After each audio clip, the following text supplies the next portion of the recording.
There's no coal left in the hills around my hometown.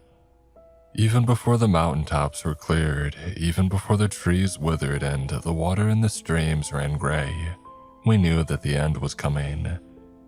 Anybody who could had left town in search of a better life somewhere else, but there were plenty more of us who couldn't. I was one of them.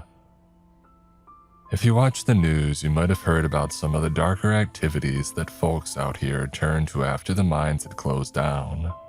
Pills, drugs, other worse things that the media never got wind of.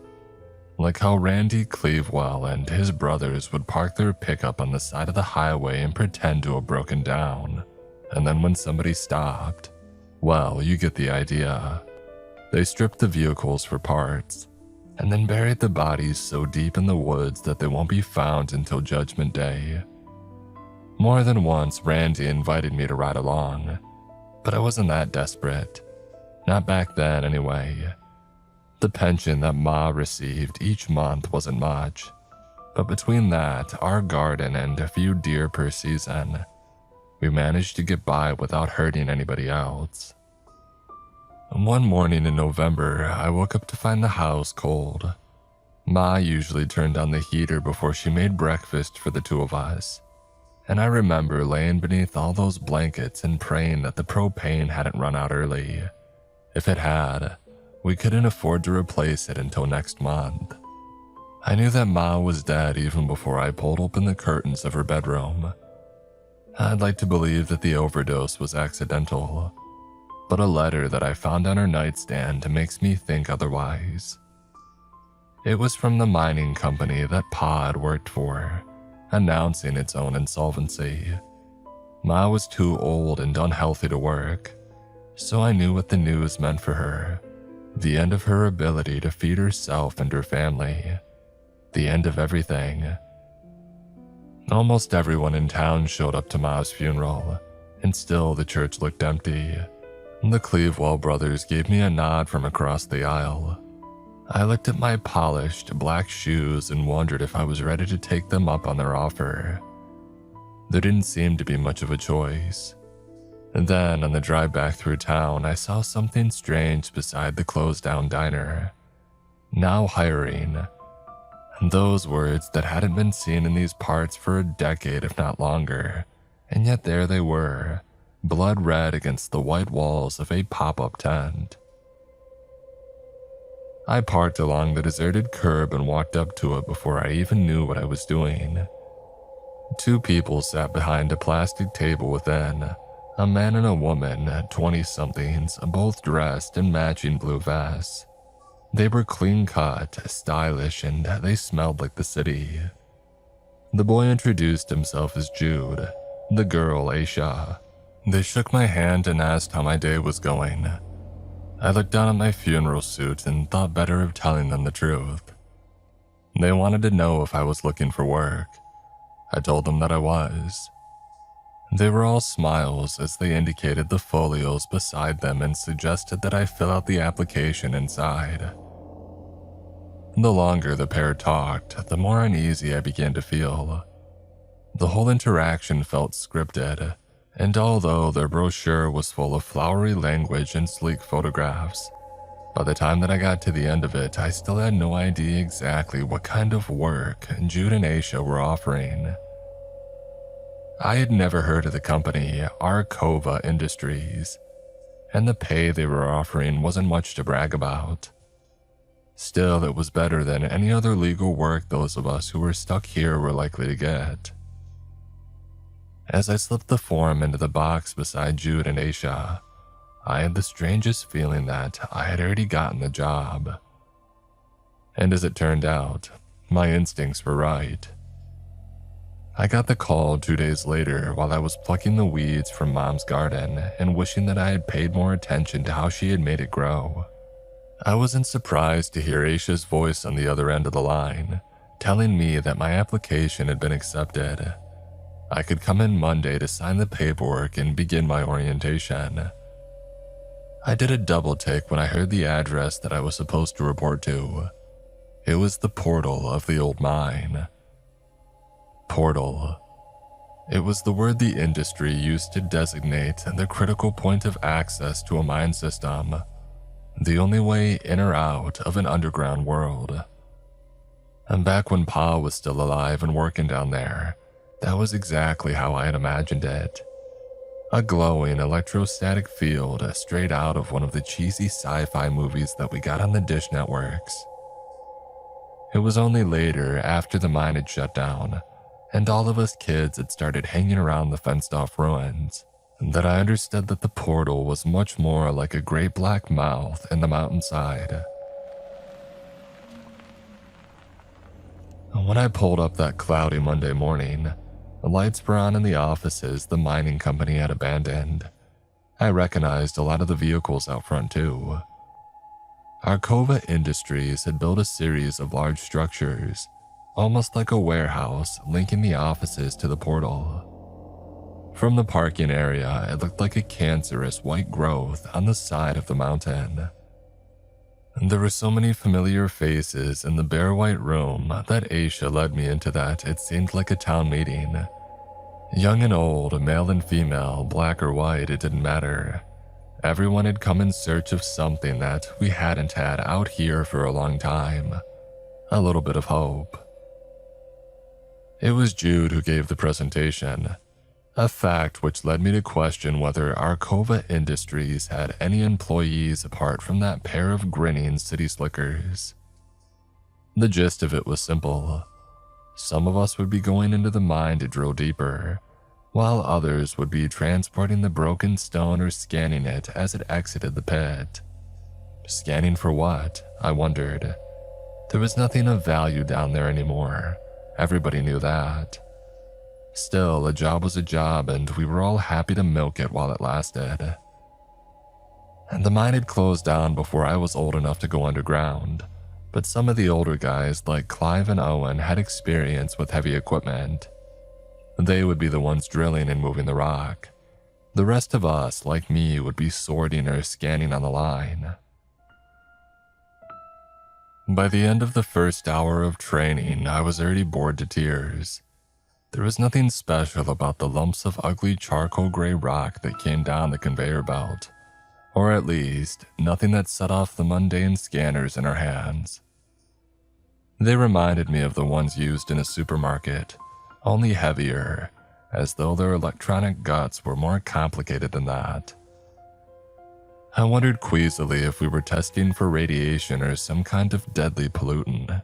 And if so, why weren't we wearing any safety equipment apart from gloves, goggles, hard hats, and those ridiculous blue vests? After our first day, a lot of us went over to Sloan's for a drink. It was the only bar nearby that had survived the mine shutdown, and that was only because it was near the highway and the owner turned a blind eye to all the nefarious activity that went on in his parking lot. Even old Bobby Sloan himself seemed to be in a good mood that night, and why not?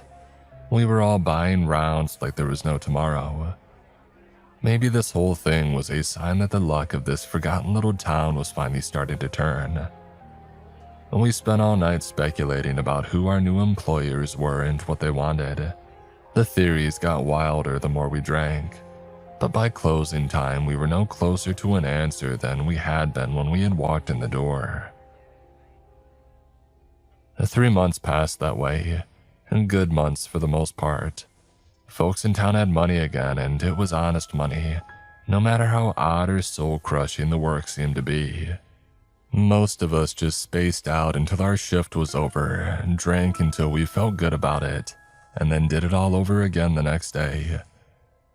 Jude and Aisha were the only ones who seemed excited about the whole thing, passionate even, like they were waiting for something to happen. And then, on a sunny afternoon in February, it finally did. Connie, up at the head of the line, was passing her scanner over more of the same gray rocks, and without warning, the device beeped. It was so faint and sudden that we weren't sure that we had heard it at first, but Jude came running. He collected the plastic box of shattered stone and took it away without another word. The line stopped running, and we were all sent home for the day. The next morning, everything seemed like business as usual, except Clive didn't show up for work. Connie, who had had her nose in other people's business for as long as I could remember, had asked Aisha about his absence. The hip young administrator brushed off her concerns.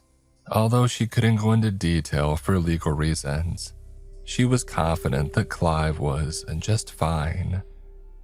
And maybe he was, but no one in town ever saw him again.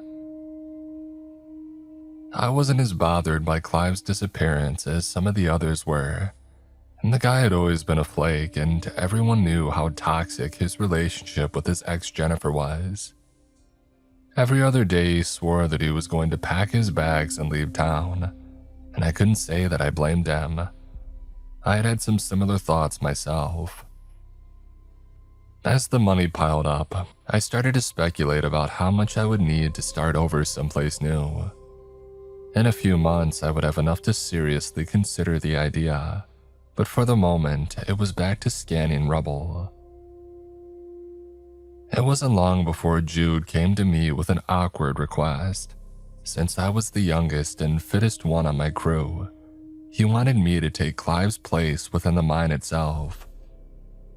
Jude reminded me that shift rotations were included in my contract, and I saw right away what he was implying. If I refused, I'd be fired on the spot. While I wasn't thrilled about going down there, in the dark beneath all those silent tons of rocks, I told myself that it would be more interesting than sitting in front of a conveyor belt for 8 hours a day. Besides, I might get a chance to ask Owen for more details about what had happened to Clive. I blazed through the company-mandated safety course, and in no time at all I was ready to head underground with Owen. He was a burly, heavy-set guy in his 40s, who hardly ever smiled and talked even less. As we descended into the darkness, he pointed out the massive, colorful markings on the walls which pointed to the exit. "And the way out is clear," Owen told me. "Most of the time." "Huh?" I scratched my head, already sweating beneath my helmet. "And just be careful, that's all," Owen shrugged. The pitch blackness of the tunnels opened endlessly ahead and closed endlessly behind. It felt like hours had passed before we had reached the new excavations, which I noticed uncomfortably continued straight ahead and down. This wasn't a long wall setup. It wasn't even the outdated room and pillar technique that the previous company had used. It was just a hole. "Watch out for the walls. They like to bleed," Owen grumbled. "They like to what?" I shouted. I was sure that I hadn't heard him right, but he was trudging even further down the new tunnel.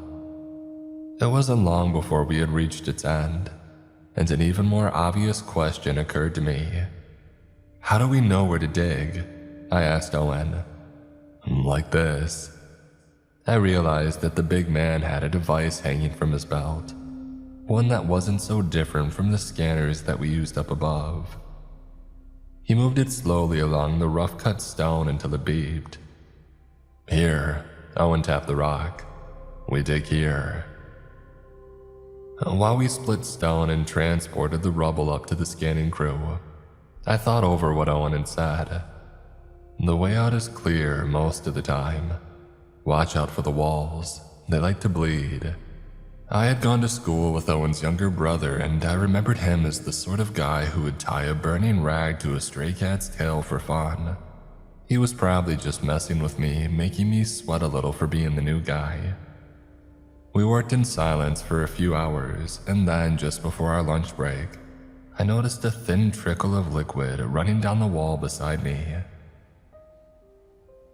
I couldn't tell whether it was inky black or just looked that way because of how it stained the rock. But whatever it was, it didn't seem to be water. When I tapped Owen on the shoulder and pointed to it, he just rolled his eyes. "You'll get used to it," was all that he said. I wish I could say that I did, but every time I saw that stuff seep out of the wall like it was oozing from an open wound, I got a queasy feeling in the pit of my stomach. And then there were the echoes. Noises that, no matter how hard I tried, I couldn't find a logical explanation for. It almost sounded like something was crawling along the other side of the stone. Back when the mine was in full operation, crowded with workers and the racket of all that machinery, nobody would have noticed the noise. But now things were different down here. The first time the signals on the wall changed, I didn't notice until the panic set in. I made 4 right turns, and yet somehow I still wasn't back where I had started. These rough-cut stone tunnels all looked the same, and how many miles of them were connected to our work site? How long might it be before someone realized that I was missing? Owen had already taken his lunch break, and for all I knew, he wouldn't even report me missing. Maybe he would think that it was funny. The more nervous I got, the faster I jogged, until I was soaked with sweat beneath my heavy gear. I was utterly and hopelessly lost. I stood still and listened to the currents of air that traversed those empty passages, to the dripping of water somewhere far away. The skittering sound seemed to come from everywhere and nowhere all at once. I spun trying to locate it, and came face to face with a stranger at the far end of the passage. No, not a stranger. Clive. In the blinding beam of his headlamp, it took me a moment to recognize him. But when I did, it was obvious that he had been dead for days. Something had eaten his eyes. Rigor mortis had locked his face into a hideous, gray grin, and yet somehow he spoke to me. A single word. Leave. I fled that awful walking corpse as fast as I could. I nearly ran straight into Owen's beer gut as he rounded the corner. I jabbed my finger over my shoulder in terror, but when I turned, the passage was empty. From somewhere down below, a current of air blew my damp, grimy hair a little tighter against my scalp.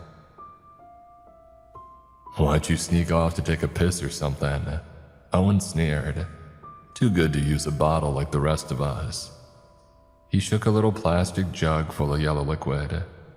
I couldn't believe it, but I was actually happy to see the guy.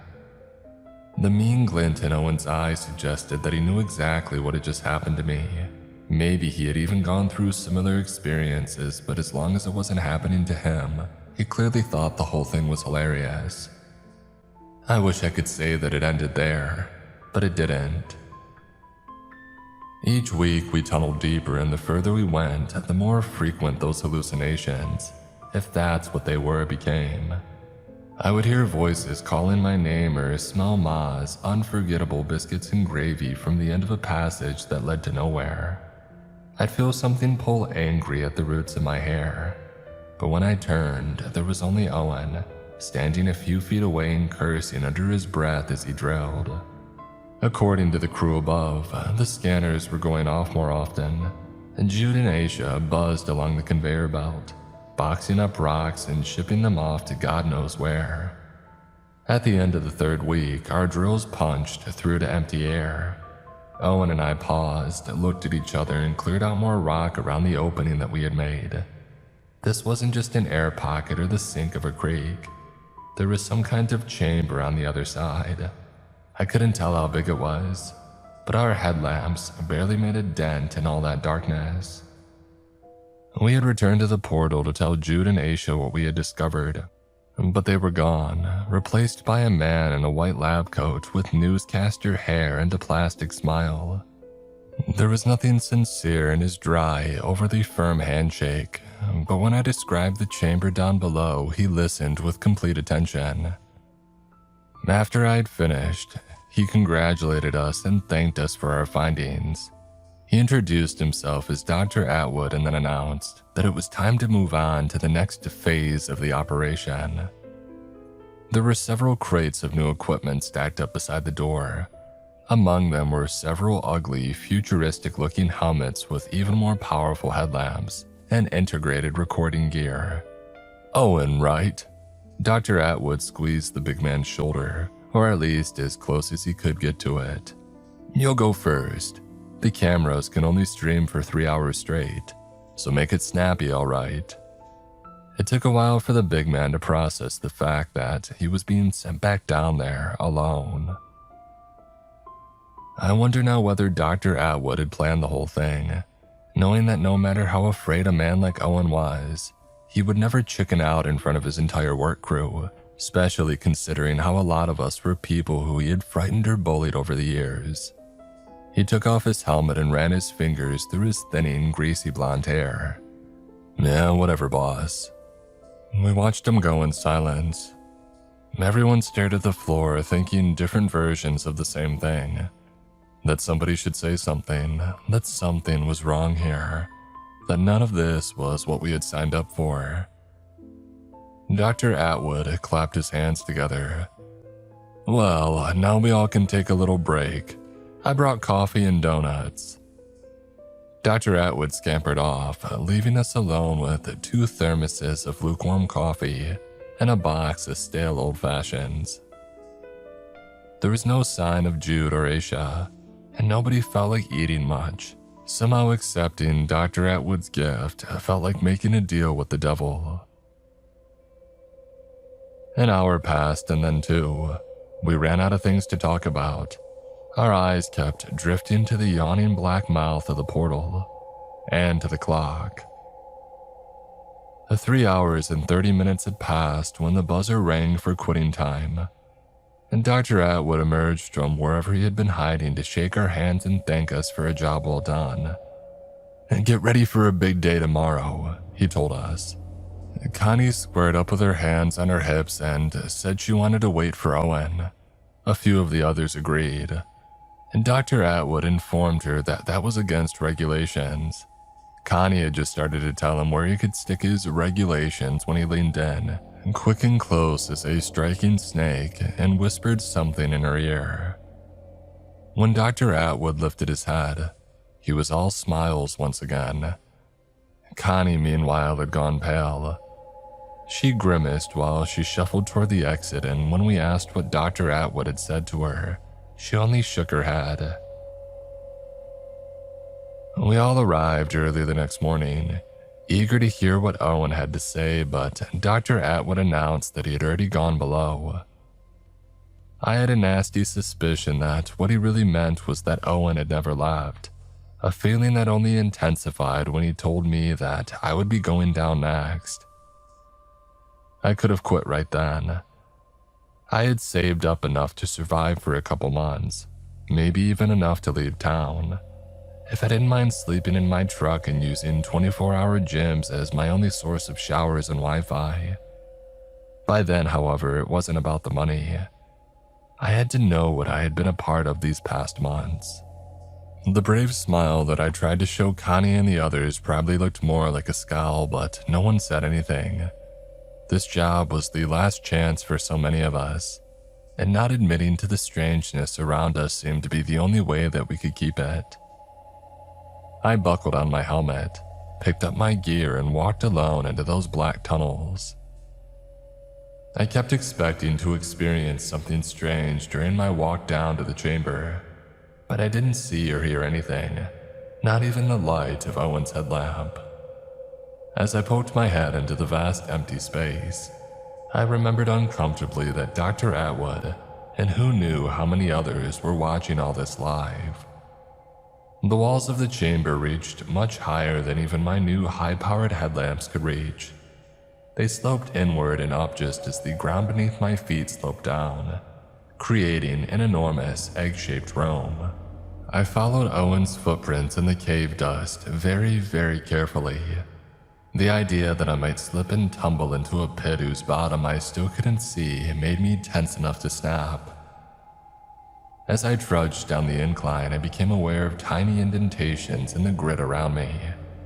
They had probably been caused by water droplets falling from the roof of the chamber, but to my imagination they looked like the imprints left behind by thousands of tiny lambs. There was a noise too, barely noticeable at first. It became more distinct the further I walked. At first, I had thought it was just the movement of air through the chamber, but it was too steady, too rhythmic for that. I didn't want to go any further, I realized. To hell with Dr. Atwood and his precious footage. Then again, I knew that if I didn't discover the source of that sound, I would go on hearing it in my dreams until the day that I died. After another 40 paces, there was still no bottom in sight. At the limit of my light, however, a lumpy shape stood out against the sameness of the pockmarked slope. Owen? The combination of fear and dust in my throat made my voice crack. There was no answer, but the noise that I had been hearing picked up its pace, almost like it was excited. I forgot all about my fear of falling and started to jog down the steep, loose ground toward whatever it was. Owen lay on his back, half covered in dust. His headlamp was off, his helmet knocked aside. There was a hideous gash in his throat, but his big belly still rose and fell slowly. The noise that I had been hearing had been the echo of his blood-choked breaths. "Owls," Owen burbled, when I was near enough for him to recognize me. His eyes were wide with terror, but I couldn't understand what he was saying. I leaned in even closer and gestured to my ear. "The walls! They're inside the walls!" Owen snarled and spat blood. The renewed flow drowned the rest of whatever he was trying to say. In spite of the history I had with the guy, I didn't want to see him go like this. Pants darkened by piss, eyes wide with fear, choking on his own blood. I did what I could, but I was no medic, and a few moments later, Owen's breathing had stopped entirely. All the while, his final words kept booming through my brain. "The walls, they come out of the walls." He had saved all his strength to warn me, but how could I warn the others? According to Dr. Atwood, our equipment only allowed for one-way broadcasting back to the surface, but I no longer trusted anything that he had to say. Atwood must have known something terrible had happened to Owen, but he had sent me down here anyway, alone and unprepared, just to observe the results. It didn't matter to Arcova Industries whether I made it out of here alive or not. All they cared about was the data that I was transmitting. And Dr. Atwood had lied about so many things. What if he had lied about our gear as well?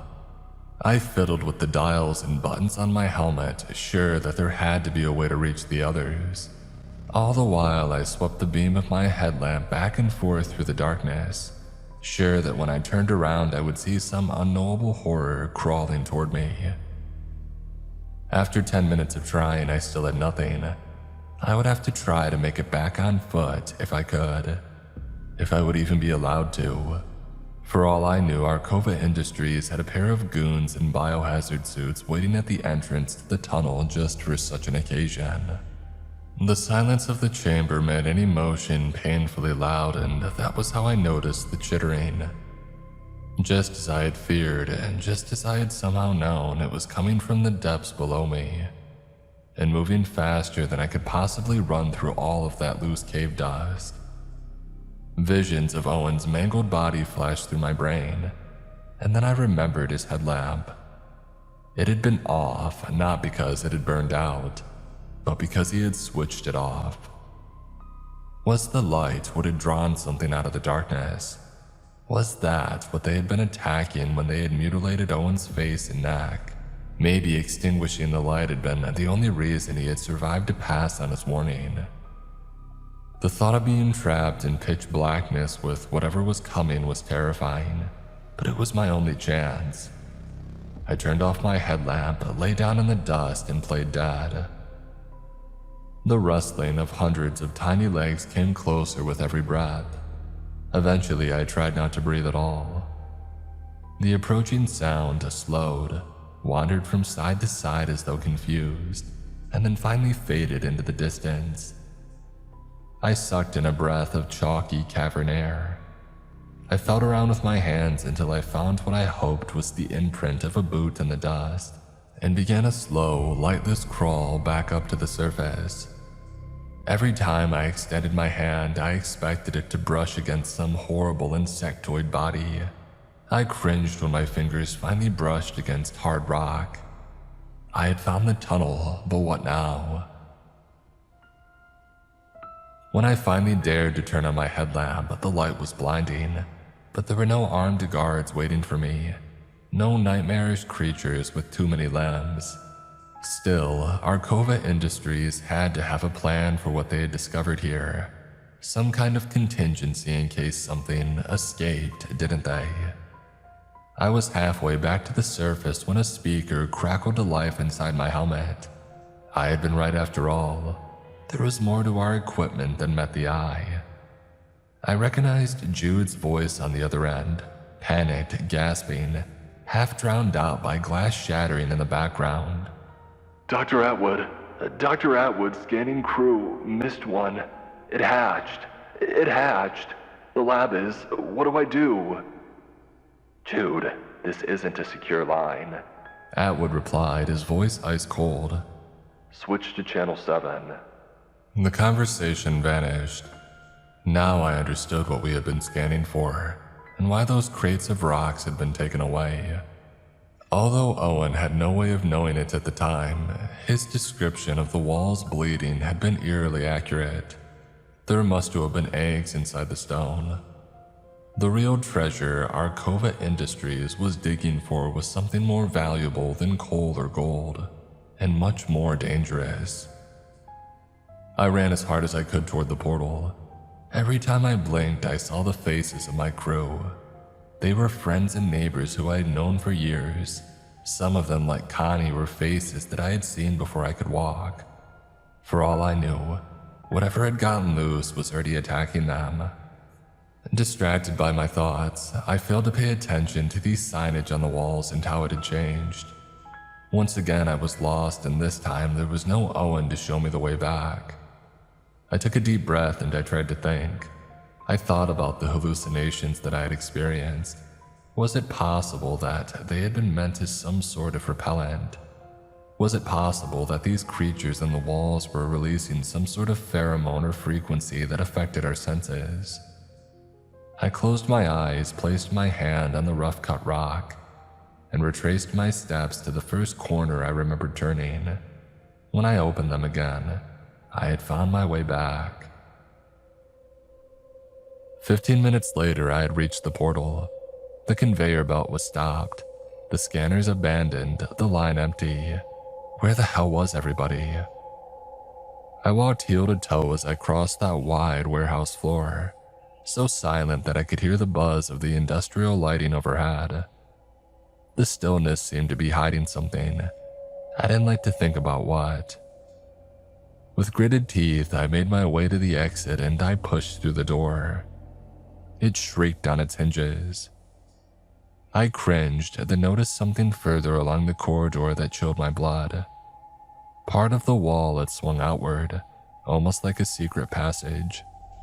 Water pooled outward from a shattered pipe on the other side. I had found Arcova Industries' hidden laboratory, or what was left of it. The last thing I wanted to do was walk past it, but it was my only way out. Almost reluctantly, I peered inside as I tiptoed by. The lights had all been destroyed. Some broken piece of equipment whirred as it tried to activate itself, failed, and tried again. Glass fragments crunched in the water beneath my feet. Empty containers, the same ones used to transport the stone that we had been scanning, were scattered across the floor. Among them lay a slim young man in a familiar blue vest. A few grisly strands of red were all that was left of his head and neck. That chittering noise filled the area as soon as I had approached, but I didn't wait around to see its cause. I sprinted down the corridor with the one thing on my mind. Whatever these things were, they hated the light. If I could find the circuit breaker and plunge the building into darkness, anybody left inside might have a chance of getting out alive. I slammed into the push bar of the next door, only to discover that it was locked. Of course it was. Dr. Atwood was probably in damage control mode, trying to contain whatever had gotten loose while he figured out his next steps. The narrow glass window was shatterproof, but I bashed my fist against it like a madman anyway. Worried faces appeared in the entrance of the training room to my right. Connie, Dr. Atwood, and a few others. Atwood forced a smile and approached, his hands in the pocket of his white lab coat, while the sound of scuttling limbs behind me came closer and closer. He casually unlocked the door and reached out to pull me through. I felt my vision blur. One version of me was still standing there frozen in time. Another followed Atwood into the next hallway. He relocked the door, switched out the lights in the corridor behind me, and then guided me or the shade of me into the mundane training room where my friends and neighbors were waiting. I watched myself telling everybody what I had found, gesturing wildly to the door while Atwood slipped away. He unlocked another passage in the wall, slipped on a gas mask, and began pressing buttons. A fine white mist began to hiss out of the wall vents. Suddenly all of us were choking and clutching our throats, falling onto the cheap carpet while the world went black. My vision somehow spiraled out even further until I saw the explosives that were already rigged to collapse the portal and bury the whole area beneath ashes and rubble. For all I knew, they had been there since Arcova Industries had started digging.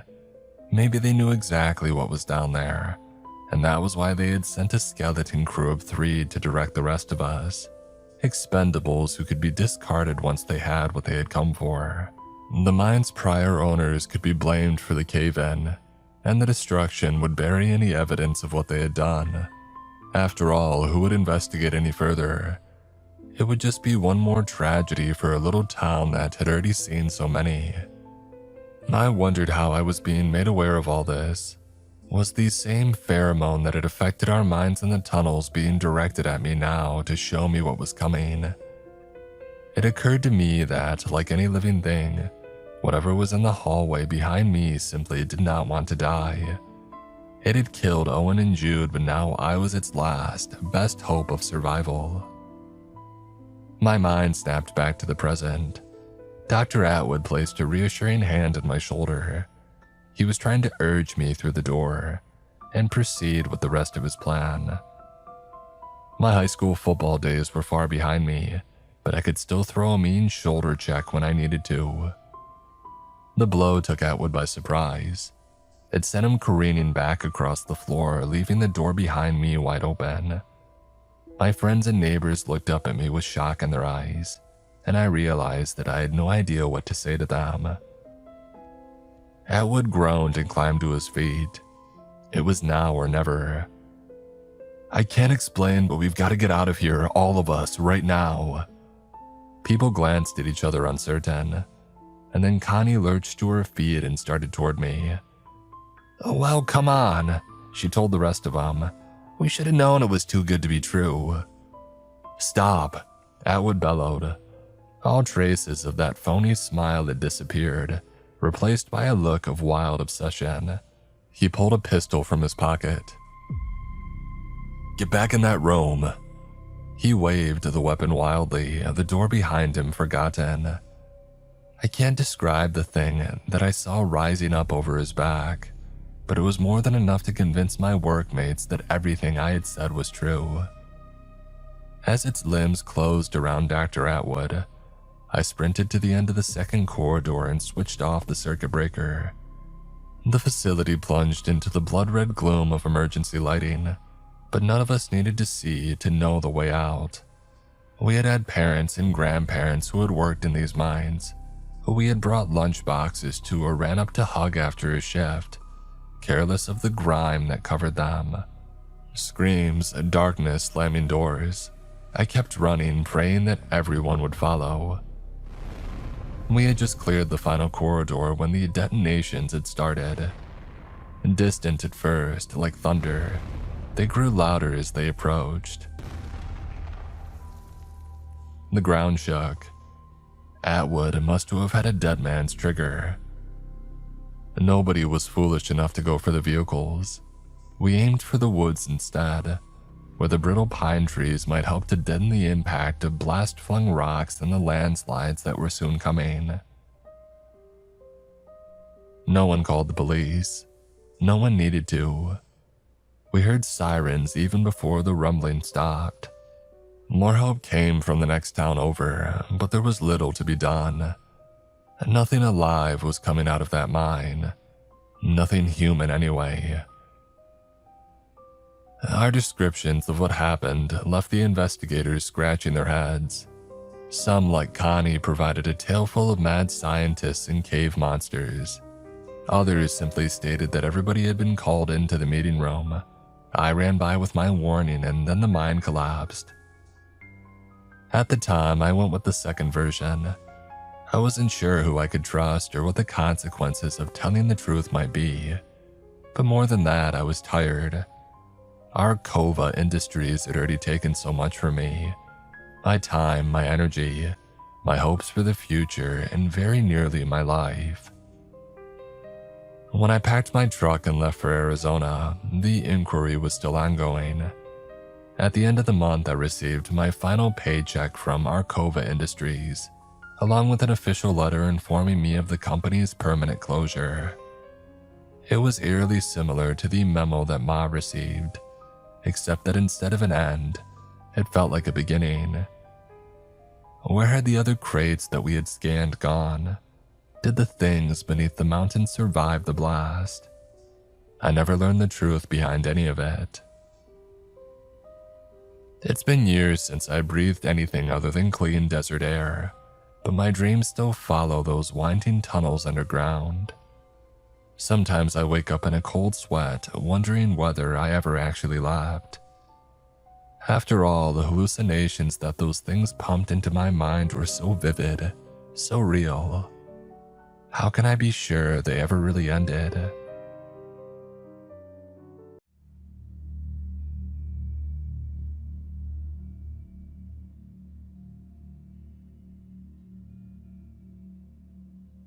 Most of my childhood was spent in the same 20 square miles of forest, somewhere in the Appalachian wilderness.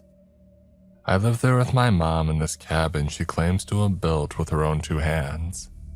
I believed her for a while though now. I'm fairly certain she just found an abandoned cabin and fixed it up as best she could. It was so cold in the winter and the small fires that we managed to produce in the fireplace did little to warm the area. Most winter nights were spent with us cuddled under the same blanket. During the summers, the cabin was so humid that you could see the wood sweating. Often, we would opt for sleeping outside on summer nights, despite the clouds of mosquitoes that the makeshift netting my mom made from old fabric did little to quell. The multitude of bug bites was preferable to waking up dehydrated from sweat though. Our days back then were mostly spent with my mom hunting for small animals to cook and eat, while I gathered firewood and picked berries. On rare occasions, we would take breaks and spend the day singing songs or reading from the handful of books that she had. However, we needed to survive, and that meant working hard to ensure that we had food and fresh water. My mask made foraging more difficult than it should have been. I constantly had to pull at the white cotton sheet to fit the eye holes over my eyes, and it would often become drenched in sweat within an hour. The only time that I ever took off my mask was when my mom bathed me. I would often try to catch my reflection in the water, but it was never clean enough. I wondered if she had ever seen my face. She would have had to seen it the day that I was born, right? I learned early on not to ask my mom questions that involved the masks or my face. The only answer I ever received was that if I took off my mask in front of someone, something bad would happen. If I pushed any further, she would say, "I'm your mother and you should trust that I know what's best." And I did for a long time. My mother was my whole world and I loved her as much as a boy could. We spent most of our time together and I have mostly happy memories of her. Of course, there are bad memories sprinkled in there, with some being downright horrible. I recall once when I was somewhere between 4 and 6, I was playing outside in our garden. Mom was on the other side of the yard doing laundry while I hopped through the soft dirt, stepping on any pests that I saw. Looking at their guts on the underside of my shoes every time that I stepped on one filled me with a sense of satisfaction, knowing that I was aiding in our survival in a small way. I had made my way to the end of the garden when I noticed the rabbit cage. Mom had kept several that she had caught in traps to breed for meat. She told me to not get attached to any of them as we would be eating them all at some point. But of course, I had given them all names and loved sticking my fingers in the cage to feel their soft fur. One of the females, whom I had named Daisy after a character in one of my mom's books, was staring at me as she chewed on whatever vegetation she had in her mouth as I approached. She didn't scurry or hide like all the others in the cage, instead continuing to look me in the eyes. The curious way she watched me made me smile underneath my mask. We looked at each other for a while before I got the sudden urge to untie the twine from my neck. It fell to the ground and I slowly pulled the mask away from my face. Daisy continued staring as I moved my bare face closer to hers. A warmth fell over me as she stared. The feeling of having someone, even a small-minded creature like a rabbit, see my real face was almost euphoric. The rabbit didn't cower as I thought it might upon seeing my face. The way my mom pushed to keep my face hidden made me think that there was something horrible about it. But if there was, Daisy didn't care. She didn't look at me any differently than she might my mom or one of the other rabbits. It made me smile brighter than I ever had. "Nestor," called my mom from around the corner. I struggled to grab my mask from the ground and throw it back in my face, but it was too late. Mom grabbed me by the shoulder while staring at the sky and smacked the back of my head hard enough to make my vision blur. "Put your mask back on right now," she cried. I did as she asked, and she pulled me away from the scene, leaving Daisy still staring in the spot where I had been standing. We had Daisy for dinner that night. Mom didn't have to tell me as I had seen her take Daisy from the cage from my bedroom window. I listened to her frantic squeaks before Mom likely broke her neck, as was her common method for killing our dinner. Daisy lay in a charred pile in the center of the table that night. Mom pulled off one of her legs and threw it on my plate. "Eat," she said. Tears soaked the inside of my mask as I pulled down the mouth hole a bit, so it sat as close to my mouth as I could get it. I picked up Daisy's leg and I brought it to my lips. "Eat," she yelled. I took a bite of the unseasoned meat and tore it away from the bone. I closed my eyes while chewing and swallowed. Mom nodded and began eating some breast meat, satisfied. "Do you realize what could have happened if I accidentally saw you without your mask?" she asked. "No, you won't tell me," I returned defiantly. Mom paused as if trying to gather her thoughts. She sighed and then gave her constant answer of, "Something bad." I felt my mask poking at the small holes that had begun to form along the neck. I would have a new one the first time I met another person. Like the last mask, this one was made from cloth, but it was a bit thicker, as if it were made from a thick jacket. Despite this, it breathed better, making the summer trips collecting berries a bit more bearable. I was 8 or 9 years old during one of these trips, and several yards from us, I spotted a bush covered in red berries. We avoided the green berries, and most of what we ate was dark purple and bitter. However, the red ones had a sweet, tangy flavor that I still crave sometimes. I rushed over to them, carrying my basket in tow.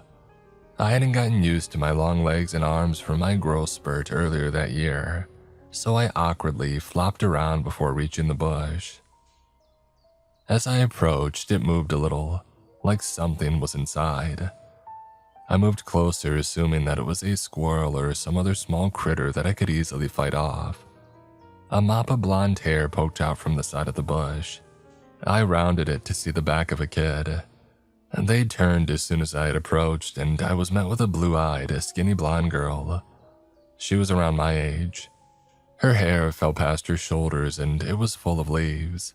The dirt stains on her clothes and scratches across her bare legs told me that she had been in the woods for a while. "Hi," the girl said with a bright smile. I backed away a bit. "Why are you wearing a mask? Are you a superhero?" she asked with a mocking laugh. "Superhero?" I asked. "Yeah," she returned before reaching into her back pocket and pulling out a rolled comic book. She handed it to me and I saw Spider-Man written on the front. It was the first time that I had ever seen anyone else in a mask, though his was a lot cooler than mine. "You should wear one like him instead," the girl said. The sound of leaves crunching sounded behind me, and I saw my mom approach with her bow and arrow. Her eyes widened when she noticed the girl. "Hello," the girl said. I watched my mom's hands shake as she held the bow and arrow tightly against her side. Another sound came from behind the girl, and Mom quickly lifted the weapon.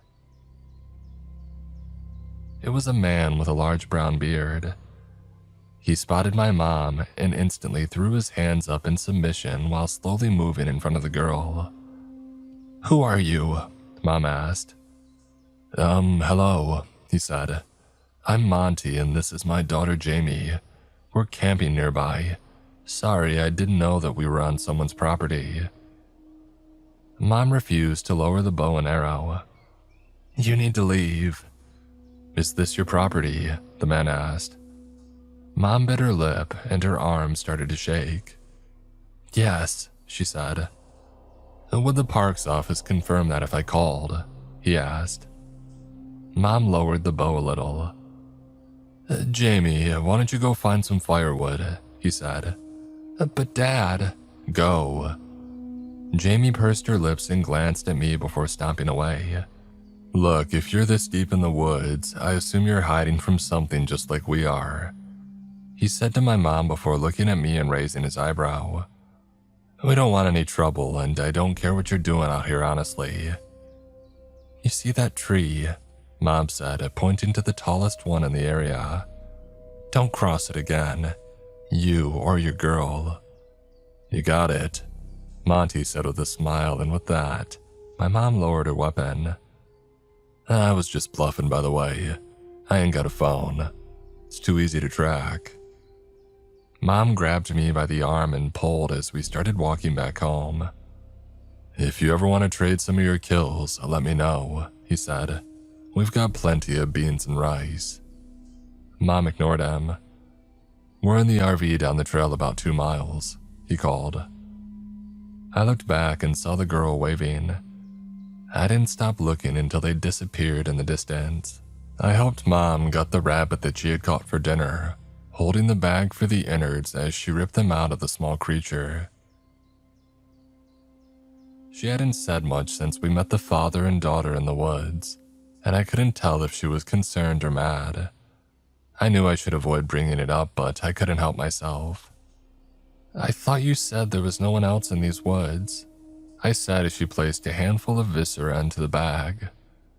"Oh, there weren't," she said, "and I need to figure out a way to get rid of them." "Why?" I asked. "They didn't seem dangerous." She paused. "Everyone is dangerous, Nestor." I dropped my head and stared into the bag for a while, not meaning to. My eyes got lost in the red and pink mixture that slid with every slight movement. The image of the girl popped into my head and wouldn't seem to leave. "You're thinking about her, aren't you?" Mom asked. Over time, I've learned many moms have this ability to predict exactly what their child is thinking, or at least offer a good guess. She was around your age. I looked at my mom and then back into the bag. She dropped the rabbit onto the wood slab and knelt in front of me. "I know you're lonely, but you know that it has to be this way," she said. "But why?" I asked. "You never tell me." "I tell you that you need to trust me," she said before standing back up. "And that should be the only explanation you need." It wasn't, though. I don't know if it was the fact that my mind was changing in adolescence or that I had finally had enough, but I had already started thinking of ways that I could sneak away and meet that girl again. "Oh, I know it'll make you feel better," Mom said before taking off her blood-stained gloves and going inside. She came back out a few minutes later, holding something behind her back. She stopped in front of me and my hand started to shake with excitement. I had never gotten a gift before and never expected one. The feeling of excitement was something that I hadn't had much experience with. She paused for a few more moments as I felt that I was about to burst. She finally revealed what looked like a light brown mass, the color of a dying tree. She smiled as she handed it to me. It felt smooth and almost sticky. I pulled the edges apart to see that it was a new mask, but it was nothing like the ones that I had had before. This one had actual facial features, a mouth with lips, a nose like my mom's, and eyebrows. "I made it with rabbit skins," she said. "I thought you would like having one that looks like an actual face." I stared at it, trying to appear grateful but struggling to understand how I actually felt. "Oh, well, try it on," she said. I did as she asked, pulling the thin leather across my head into my neck. It fit tightly against my head. The eye holes were perfectly situated so I wouldn't have to pull the mask down to see. "You probably won't want to wear it in the summer, but I tried to make it more comfortable and durable than your last one." I breathed in the gamey smell of the leather and pressed my tongue against the inside of my mouth. "Well, what do you think?" she asked. Thanks," I said, wishing that it looked more like Spider-Man's. Mom was always exhausted after a day of hunting, especially during the summer. It was almost impossible to wake her up. When she fell asleep, I snuck out of the cabin and into the woods. I followed the path, remembering what Monty said about their RV being 2 miles down the trail. As I walked in the darkness, I wondered why I was trying so hard to see this girl again. I had been fine living my whole life without anyone besides Mom, though I had begun to wonder if that feeling of complacency came from a secluded life. I had been walking around for half an hour when I heard voices a few yards away. I ducked into the nearby trees and spotted a fire that gave way to a dingy brown RV. Monty sat in a chair beside the fire while Jamie danced around it. I moved closer without meaning to, not realizing that I was no longer hidden. Jamie spotted me as she rounded the fire. I watched her say something to him before she came skipping towards me. "Hey, Spider-Man, I like your new mask." "Thanks," I said. My name is Nestor." I like Spider-Man better. Come on, I told my dad that I was going to pee, but I want to show you something." She grabbed my hand and pulled me into the woods. Her hand was soft and warm despite it being chilly that night. I still remember that. The temperature of her hand left an impression on mine that seemed to remain for years. We walked a few yards more until she stopped at a small ditch with a thin stream at the bottom. She smiled at me before sliding down to the edge of the stream. I paused before following. At the bottom, she caught my arm and stopped me from going face first into the creek. She laughed and I laughed back. "Look," she said, pointing in the creek. I scanned the surface of the dark water, unsure of what she was pointing at. "Tadpoles," she said with excitement. I looked again, and in the moon's reflection, I saw tiny black dots swimming near the edge of the creek. "They'll grow legs soon," she said. "That's what I learned in school. Do you go to school?" I shook my head. "Yeah, I'm not right now, but my dad said I can go back soon, when we leave the woods." Despite not knowing her well, the thought of her leaving made my chest hurt. "Jamie!" cried Monty from somewhere in the woods. "I gotta go," she said softly. "Come visit me again. Just whistle 3 times and I'll come find you in the woods." She climbed up the ditch and waved before disappearing. I only went to visit her on the nights that my mom was exhausted. Sometimes Jamie was already in bed when I arrived. We only saw each other once every couple of weeks, but the times we saw each other made up for all the time away that I wanted to see her. Seeing her was like seeing sunshine after weeks of rain. On these late-night meetings, Jamie told me all about her life out of the woods, the friends she had back in her hometown, the restaurants that she missed, the afternoons she spent at their local library reading whichever book had the coolest cover. "Have you ever read The Boxcar Children?" she asked me one night. I shook my head. My mom had a small collection of books and most were too long for me to be interested in. The only 3 that I had read from her collection were ones about local wildlife and an old cookbook with faded letters. "Whenever I leave, you can visit me and I'll let you borrow it," she said while hitting tall blades of grass with a stick. "I have the whole collection. Oh, and we can go to the movies. I love going to the movies. I used to go all the time with my mom and dad before they broke up." "Broke up?" I asked. "Yeah, it's like when adults decide they don't like each other anymore, so they stop living together." She knew so much more than me about movies, books, the world, everything. "You've really lived out here your whole life, Spider-Man?" she asked. "Yeah, I think so," I said. "That's cool. You're like this guy in the movie called Tarzan, except you weren't raised by gorillas, right?" She laughed. We found a clearing and sat in the cool grass. Fireflies flew around the tall grass like embers. We looked at each other and she smiled and I smiled back. She picked at the grass to her side, randomly glancing at me. "Why do you wear a mask?" she asked, not looking up at me. I knew that it would come up eventually, though I liked how long she had gone before asking. "My mom says something bad will happen," I said, wondering if I should have come up with a cooler reason. She picked at the grass for a few more seconds before standing up and dusting her hands. "Works for me," she said before offering her hand to help me up. And as we stood in the moonlight, I knew there was no way my face was nearly as nice as hers.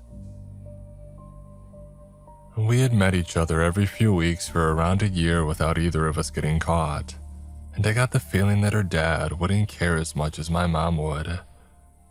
One night when I came back, my mom was waiting in the yard staring into the woods. She spotted me and her eyes grew wide with anger. "Where the hell were you?" she cried, moving towards me like an angry bull. She grabbed me by the shoulders and tried to look in my eyes, but I refused to meet them. "Just out for a walk," I said. "You were meeting that girl, weren't you? You know we can't trust them." I pulled away from my mom and she stepped back, surprised. "What's wrong with you?" she asked. "She's my friend, my only friend." "I thought I was your friend," she returned, her voice dropping. I paused. "Friends don't keep secrets from each other. You don't tell me anything." Mom looked at the ground. I could see the thoughts racing through her head. She was considering something. "Why do we have to stay here?" I asked. "Why can't I have friends? Why can't I go to school? Why do I have to wear a mask?" Mom bit her lip and her eyes met mine. They were red and ready to break with tears. I waited for an answer, hoping that she'd finally decided to share something with me. She gripped her fists and then released them. She sighed and started back to the cabin, leaving me where I was standing. "Keep playing with her if you want," she said. "Just keep your mask on." Another year or so passed. I was still frustrated with my mom for not sharing more information with me, but I was happy that I didn't have to sneak out to meet Jamie. We even started meeting in the daylight, making it much easier to explore the woods together. I showed her all the things that I'd learned over the years, about how to identify poisonous plants, how to find your way home if you get lost, and how to track animals. "Wow, you know a lot about the woods," she said. Why didn't you ever tell me?" I shrugged. "Will you teach me how to shoot a bow and arrow?" she asked. Mom had just taught me, so I wasn't sure how well I could teach her. However, the pleas in her eyes kept me from saying no. We found a spot near a clearing in the woods where my mom would often hunt for quails. We ducked behind a log and I set up the bow and arrow on top of it. A small flock of quail bobbed in and out of the tall grass. I picked a large one closer to us than the rest and I aimed the arrow just as Mom had taught me. The quail bobbed again and I took a deep breath before letting the arrow go. The flock flew into the air, leaving the arrow on the ground, pointed towards the sky. We walked to the clearing and found the quail struck through its chest with the arrow. "That was amazing," she cried. "I want to try." It was the first animal that I had ever killed on my own, and I loved that Jamie was here to see it. It made me realize that I wanted her there for all the big moments in my life. We went back to the log with my quail and hid. An hour or so passed before the flock returned and started picking at seeds and insects on the ground. I handed Jamie the bow and arrow. "What do I do?" she asked, holding the bow and arrow at her sides. "Oh, you have to show me, silly." I awkwardly moved towards her and placed my arms around her shoulders. I lifted her arm with the arrow and then the one with the bow. I positioned them in the right spots, slowly. Her hair smelled like sweat and dirt, but I liked it.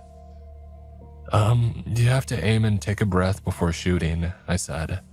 "You need to make sure you're completely relaxing and taking a breath helps."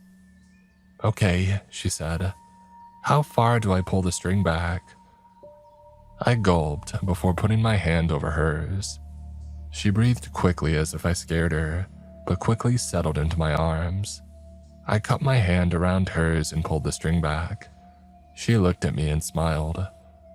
"I think I got it," she said. I moved away as I noticed my heart beating harder than it ever had. She aimed the arrow and took a breath. She let it go and the flock flew away. We both watched the arrow for a moment and saw it move. We ran to it and saw the quail shot on the side. I pulled the arrow out and the tiny bird struggled to move away from us. "Oh no," she said. I could see her starting to cry. "It's okay," I said, picking up the quail and holding it between us. "Do you think that we can help?" Before she could finish her thought, I twisted the bird's neck and it went limp. I held it up and she stared at me wide-eyed. I cocked my head at her, but she looked away. "It's okay, you can keep it," she said. We spent the rest of that day at a clearing close to our campsite. She poked at rocks with her pocket knife and stared at the forest, not saying anything. I was about to ask her what was wrong when she dropped her head and began sobbing. "What's wrong?" I asked. She looked back up and then to me. "I want to go home." I dropped my head. "I know my dad is hiding me from my mom. He picked me up from school one day and told me that we were going on a fun trip and that we would go home soon. I believed him for a long time, but I'm not a stupid kid anymore. I miss my mom, I miss my old friends." I know she didn't mean to make me feel bad, but hearing all this hurt. I thought she was happy out here with me and that all we needed was each other.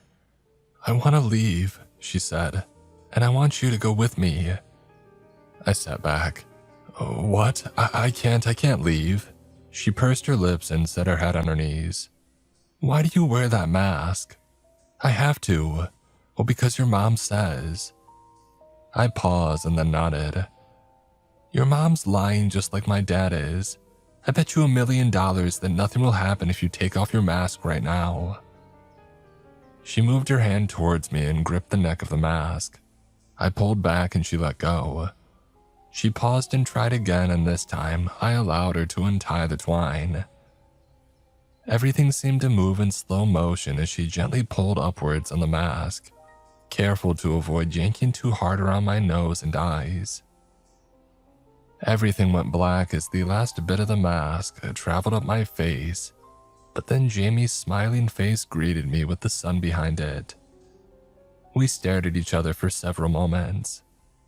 "You see, nothing," she said. "And you don't even have any hideous scars or anything." "Really?" I asked. She shook her head and then leaned in, kissing me on the lips.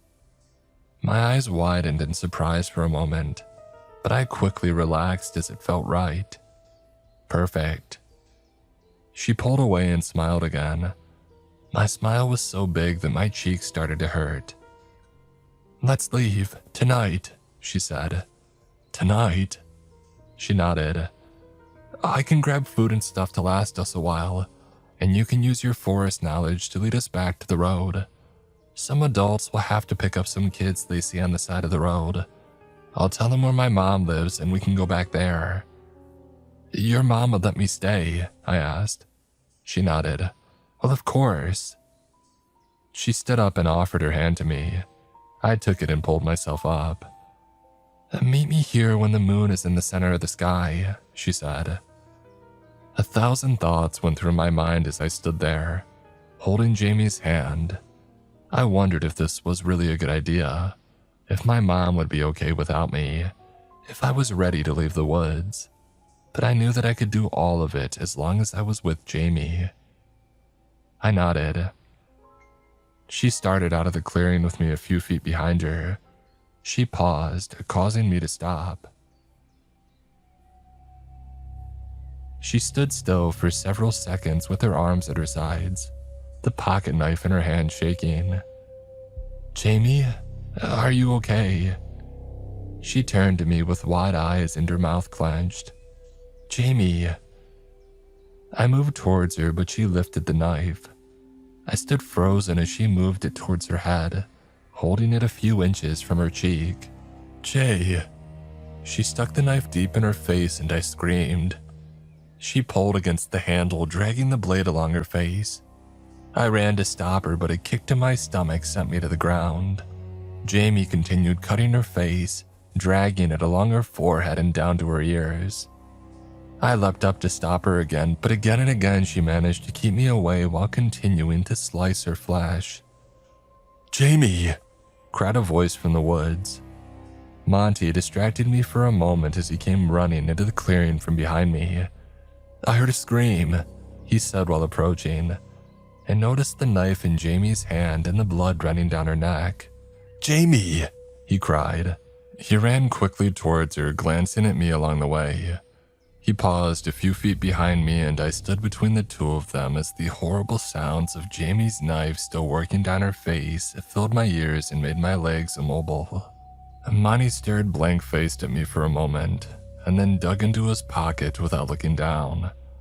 He pulled out a much larger knife than Jamie's and stuck it into his own cheek, starting to cut along the same pattern that she had. I clocked the silence from behind me and turned. I didn't want to see what Jamie had done, but I couldn't stop myself. My brain wanted to leave as quickly as I could, but something buried deep told me to look. I looked upon a bloody mess of musculature. Her eyelids were still there, though she didn't blink. Her nose was gone, as were her lips, revealing 2 rows of small teeth. The sounds of Monty continuing to slice sounded behind me as my eyes traveled down Jamie's body. At her side, I saw what was left of her face. She lifted her arm and held it up to me. It looked like a... I wanted to scream, but I couldn't. Instead, I ran as fast as I could back to the cabin, pulling my mask back over my face along the way. Mom was peeling the husks from some corn when I ran into the yard. I stumbled to the ground and she ran over. The inside of my mask was soaked with tears and I was having trouble breathing it in. "Nestor, what's wrong?" she asked, kneeling in front of me. Her fingers drifted to the untied twine at the bottom of my neck. "Oh no," she said. Did she see your face?" "They're still alive. We can take them out of the woods." "It's too late for them, son. I'm sorry." I cried violently for another few moments and then looked at my mom. "When you said something bad would happen if somebody saw my face, you didn't mean something bad would happen to me, did you?" I sat in the kitchen while Mom brought me a cool glass of water. I could tell that she was stalling, but I didn't care. Everything was wrong and nothing she said would make it better. She sat in front of me and grabbed my hand. I didn't want to tell you. I hoped I would never have to. She looked from side to side and then at me. In the town I grew up in, this small place on the other side of the woods, there were stories of things in the forest, things that only showed themselves when they wanted to be seen. Spirits, ghosts, monsters. Natives had a name for this particular brand of spirits that I can't remember. She continued. Us in town always just called them face stealers. My heart stopped beating for a moment. The folks said if you looked at their faces, they would take yours. All of us kids figured they were just stories meant to keep us from wandering too far into the woods. That's what adults do, right? Tell kids fibs to keep them from getting hurt. Well, that's what I learned to do, Nestor, and I'm wondering if it was right. I'm wondering if I should have just told you this stuff from the beginning. She sighed. I wanted to say something, but my mind couldn't find the words. I spent most of my life believing that there was no such thing as magic and things were only the way that you saw them, Mom said before pausing and looking at me. One day I was walking in the woods just trying to clear my head. I might have wandered farther than I should have, but I grew up around the trees. I knew how to find my way back. As I was fixing to turn around, I noticed a man a few yards away from me off the trail. I didn't think nothing of it at first, figured that he was out hunting or something like that. But when he turned to me, his face was missing, cut clean off, took everything except his teeth and ears. My hand started to shake. I didn't want to believe anything she was saying, but the image of Jamie's skinless face refused to leave my head. I started walking backwards thinking this man must have lost his mind, but it started to occur to me that maybe all those stories I thought were bullshit actually had some truth to them. She looked at me and then away. It was the first time that I had ever heard her curse. I kept moving away from the man when I saw this small body facing away from me, a few yards away off the trail. A kid, no older than 2 or 3, completely naked in the woods by themselves. I walked towards them thinking that they might be in danger from the man, but then I saw it. A clump of skin on the ground in a pile like some messed up anthill. The holes for his eyes were the only thing I saw before turning away. I didn't know what to do. I thought about just leaving you out there, but then you started to cry, a painful cry that broke my heart. I couldn't have kids of my own, but she swallowed her saliva. I wrapped my outside shirt over your head and I picked you up.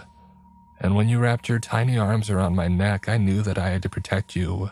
So I just kept walking deeper and deeper into the woods, not knowing what to do but hoping that I would figure it out along the way. She answered the first question that I had without me having to say anything. I don't know who left you there or why, she said. I wondered if your real parents would ever come looking for you. And maybe that's partly why I wanted us to stay as hidden as we could. Her eyes drifted to me. There was a long, heavy silence. Nestor, she started.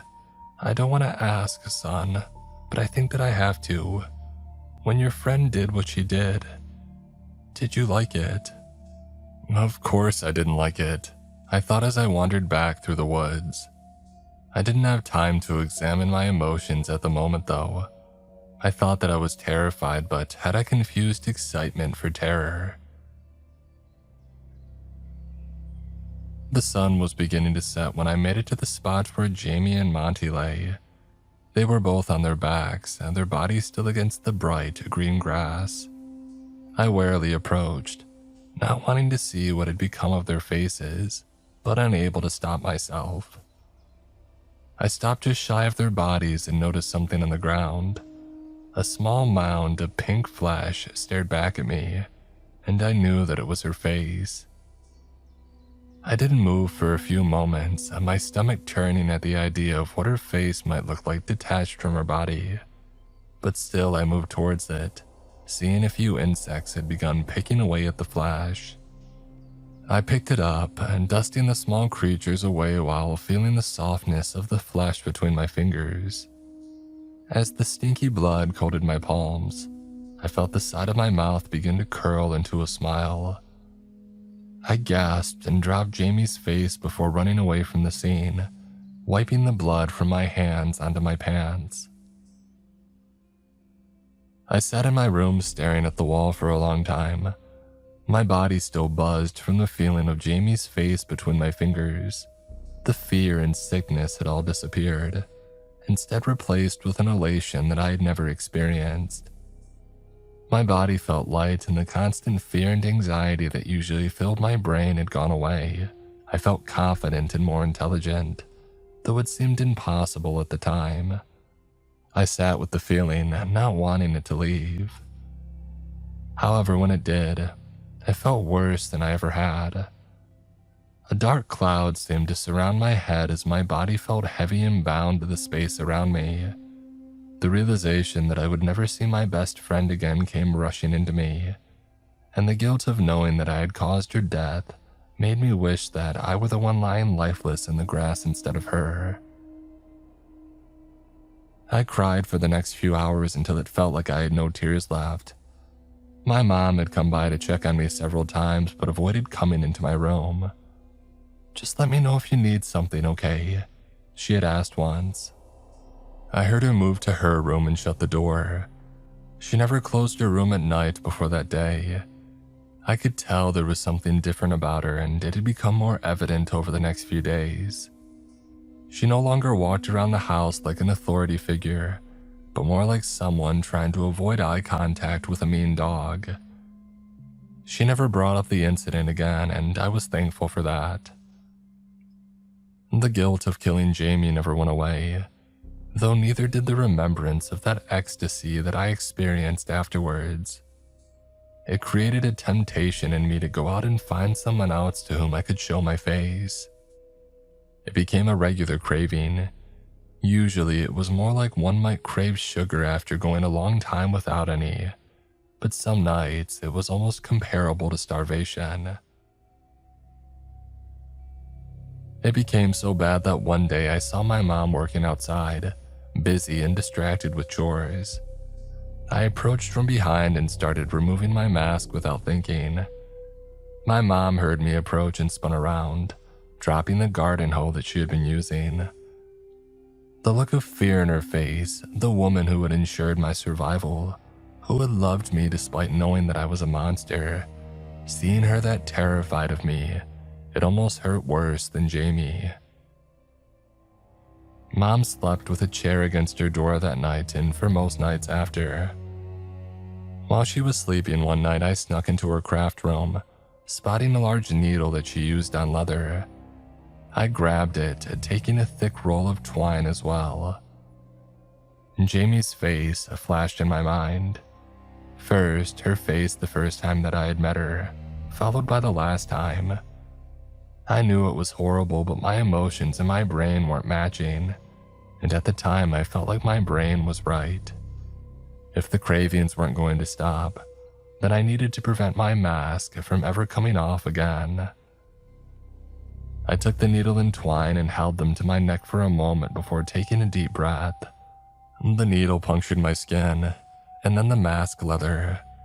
I cringed as the twine slid down my flesh and felt every centimeter of its rough edges scraping the inside of my skin. Lines of crimson fell from every puncture in my neck. The harsh stinging I had felt when I first punctured my skin had become a dull pain. For the first time in my life, the mask felt warm and comforting. I breathed in its leathery smell before lying back on my bed, thankful that I would never hurt anyone like I'd hurt Jamie. My bed is much more comfortable these days. I invested in a weighted blanket and a goose down pillow, and you can truly tell the difference.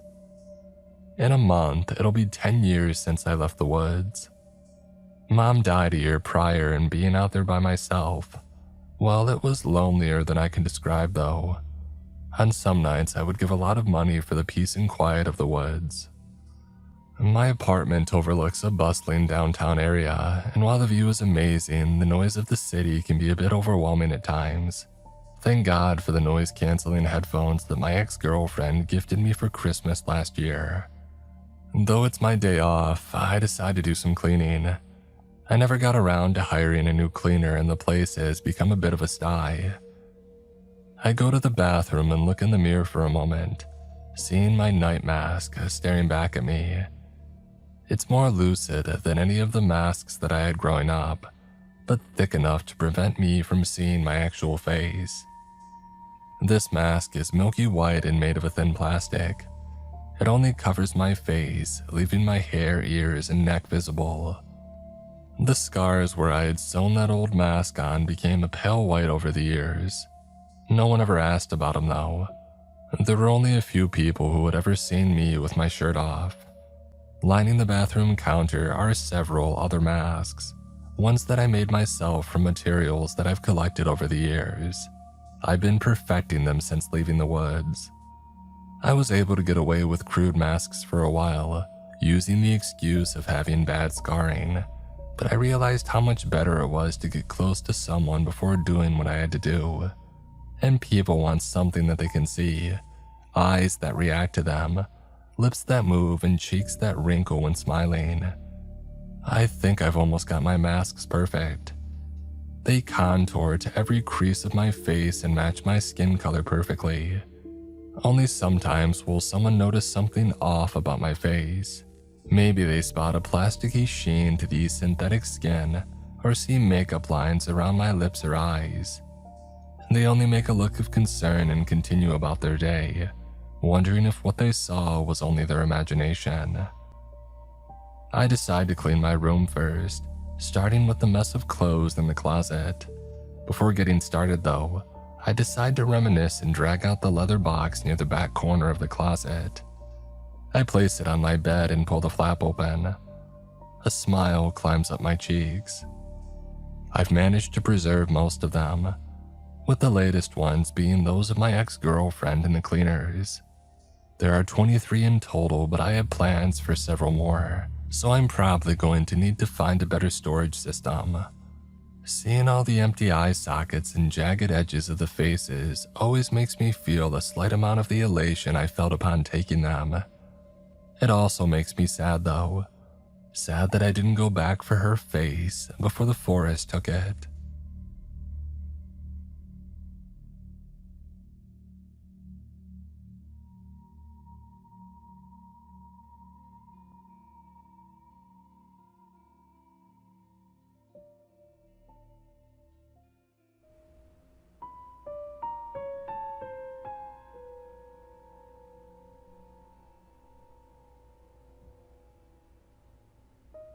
I didn't remember anything before the white room. Just the sterile smell of bleach and the gentle hum of a fan. I awoke on ice-cold floor tiles, face down in a puddle of my own drool. I remembered my name instantly. I was Mary. I was 38 years old. But that was it. I had no idea who I was or where I had come from. The room was stark white and clinical, with 4 TV screens in front of me. The screens were old, the kind from my childhood, with a built-in VCR, chunky and box-like. When I woke up, they were on standby, static prickling across the glass. I demanded where I was, my mouth filled with rotten-tasting egg. Silence. The buzzing lights above flickered off, leaving me in the dark, disoriented and, I guess, forced to look at the 4 screens. Below them sat a small glass table with a steaming cup of coffee and a single cookie. For a while, I was too scared to move.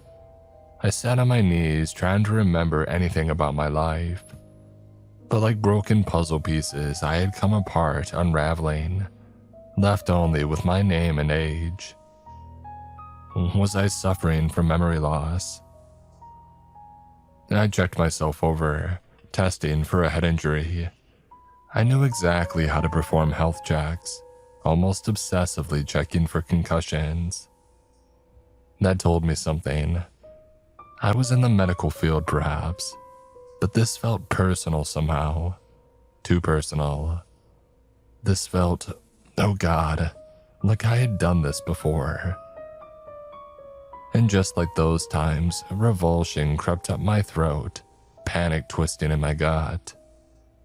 But I didn't know why. I didn't know why I felt sick to my stomach, why my cheeks burned and why my hands trembled. And I was used to checking for bumps and scrapes. I knew exactly where to prod my scalp, running my fingers down my skull. But I was fine. I tried to escape. There were 2 cameras on the ceiling, which meant that I was being observed, and my instinct screamed at me to get the heck out. At that point, I didn't care how. I tried the door. Locked. I screamed to be let out. Again, silence. Heavy, suffocating silence that was too loud. That captured my every breath, making me too aware of my frenzied gasps. I noticed a pile of tapes sitting on the VCR player. I crawled forward and grabbed the first one at the top of the pile. February 2024 was scrawled in block capitals across the label. I felt like I was in a trance, like something was compelling me. The tape felt right in my clammy hands, as if I had held it before. I slid it into the machine and pressed play. The screens flickered on. A room full of kids. Teenagers. They looked like college students or high school seniors, 17 or 18 years old. The room was identical to mine but smaller. The same 4 white walls. But unlike my room, theirs was empty. No TV screens and no coffee or food. Just blank white walls staring back at them, and a single bucket for a toilet. I had no idea how long they had been inside. But when one of them, a blonde girl with a high ponytail, jumped up and began throwing herself at the walls, panic clawed up my throat. This was the start. The girls started screaming. Almost immediately, another girl, a brunette with tight curls, stood up, strode over to her and slapped her across the face. I tensed, waiting for a fight to break out. But instead of hitting back, the blonde wrapped her arms around the brunette, sobbing into her shoulder. A moment later, they both returned to the others, sitting cross-legged on the floor. I counted 10 of them. 5 girls, 5 boys. They wore identical white shorts and t-shirts, blending into the walls and floor. They looked disoriented, just like me. They sat in a circle, wide-eyed, staring at each other like they were strangers. No. I moved closer, glued to the screen, and I watched them back away from each other. One boy shuffled back, jumped up and tried to run, smacking straight into the wall. They were strangers. I wasn't even sure that they knew their own names. My heart felt like it was lodged in my throat. Were they nearby? Were they in the next room over? If they were in the room next to mine, then we could help out each other. Already I was slamming my fists against the door, then the walls, screaming for help. "Hello?" I shrieked, before my cry died in my throat, and I almost laughed.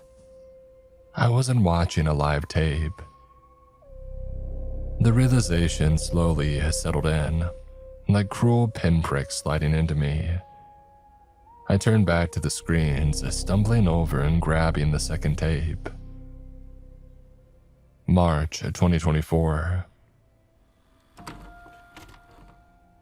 Something thick and slimy filled my mouth. I placed the tape back on the pile, forcing myself to stay calm. I was an adult, and these kids, wherever they were currently, needed my help. Well, that's what I kept telling myself.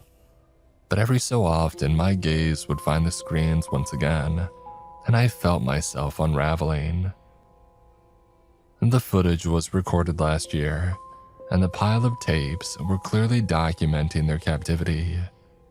Sure, they could have been rescued, I told myself. But if these kids were safe, I wouldn't have been kidnapped. I was already putting the pieces together.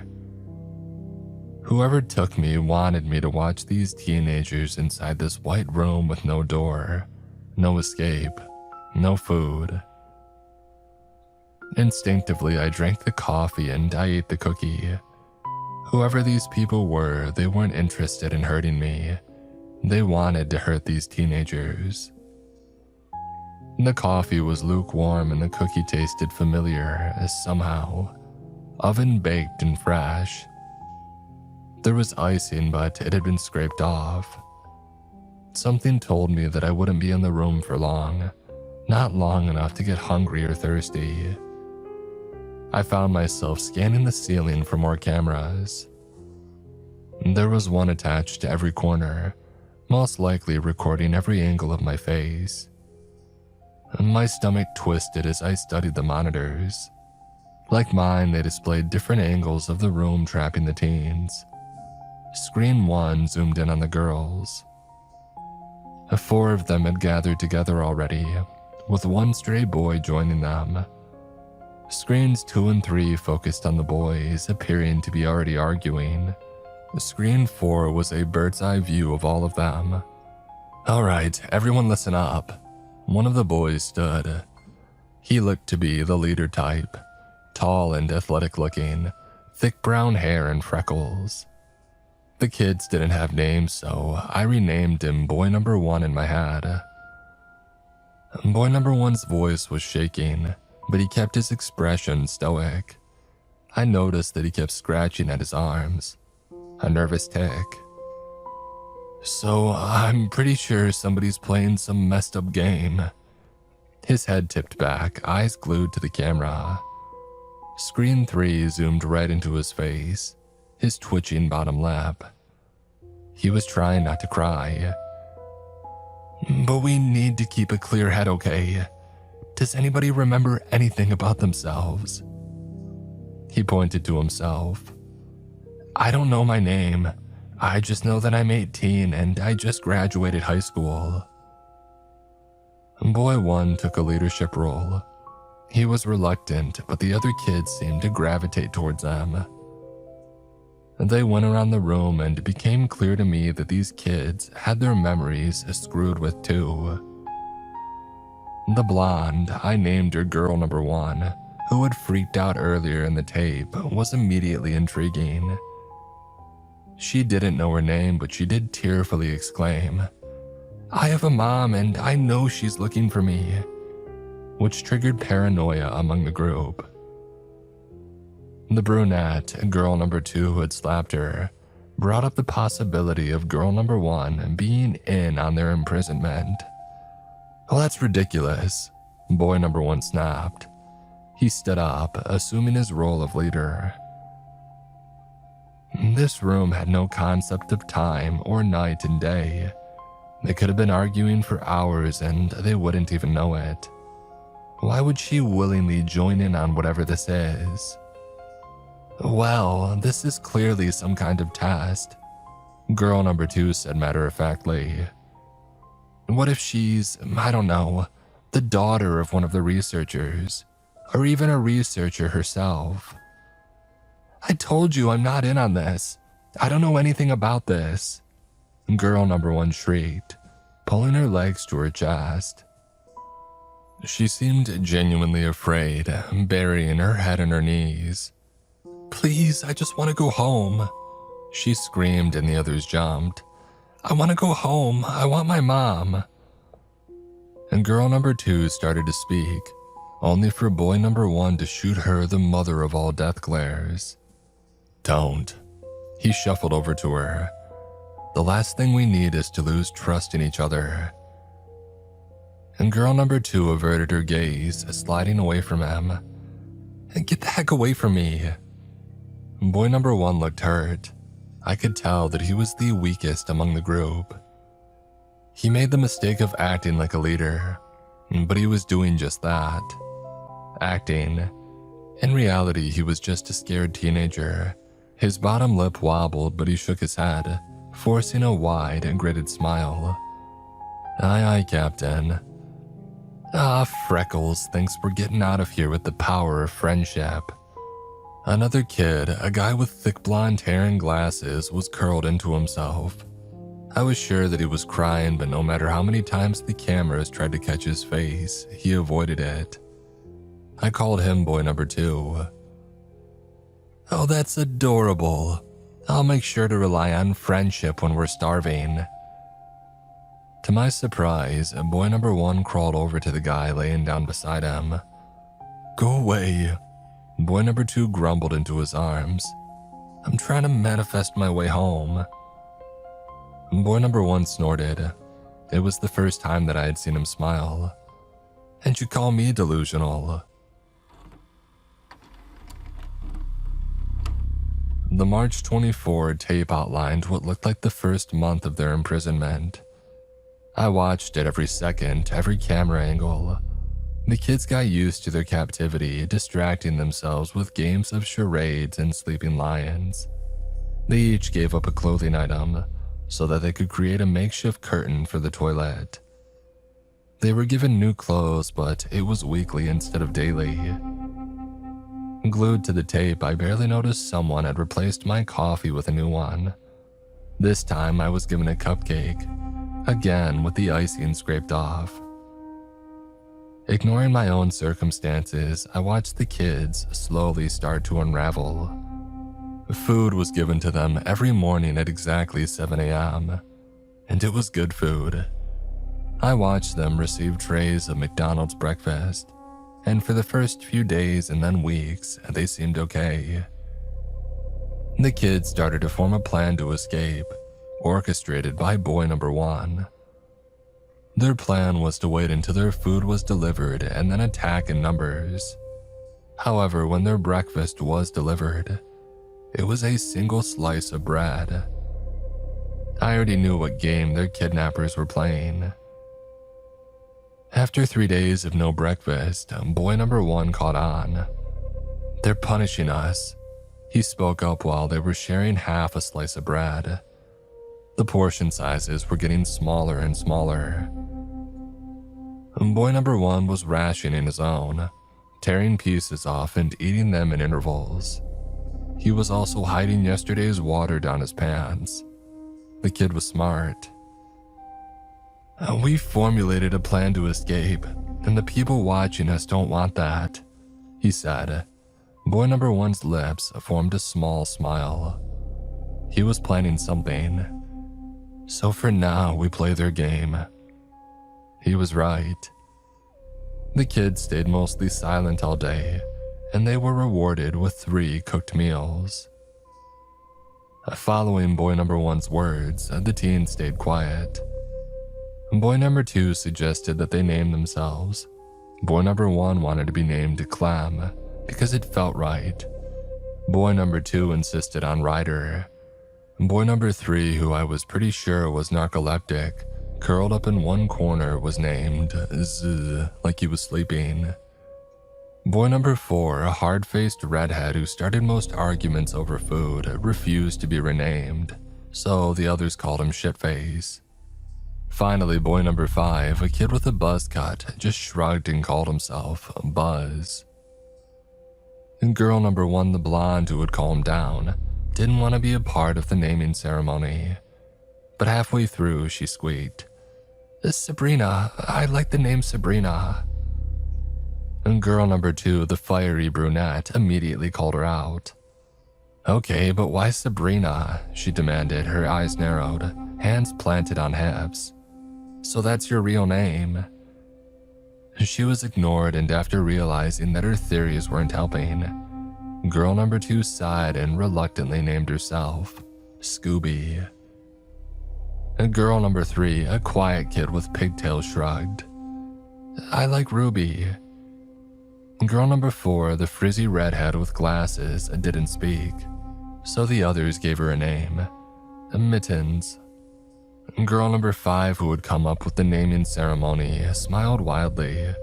She pinned her dark curls into a knotted bun. I had never seen an 18-year-old wear butterfly hair slides. Brianna.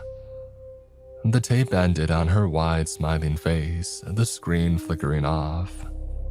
I didn't have any concept of time in that room, but I had a feeling that the tape had lasted around 2 hours. 2 hours per tape and 3 coffee refills that I never saw. While I had been watching, another 2 cupcakes were balanced on a plate. I checked them. The icing had once again been scraped off. For a moment, I was paralyzed, coffee bile sliding back up my throat. Who are you? I asked the people watching me. When I was met with no response, I kept my voice calm. What are you doing to these children? I had so many questions. Why was I being made to watch these tapes? Why VCR in 2025? Were these kids alive or dead, and did I even want to know? When my cry bounced back at me, reverberating around the room, I felt myself snap. I screamed, but it felt like screaming into a vacuum. My own cry sounding wrong, foreign, and not even mine. I was trembling, my chest aching, my throat on fire. I didn't want to watch it, I couldn't. But already I was crawling over to the pile of tapes and choosing April 24. Whatever happened to these kids, I couldn't stop it.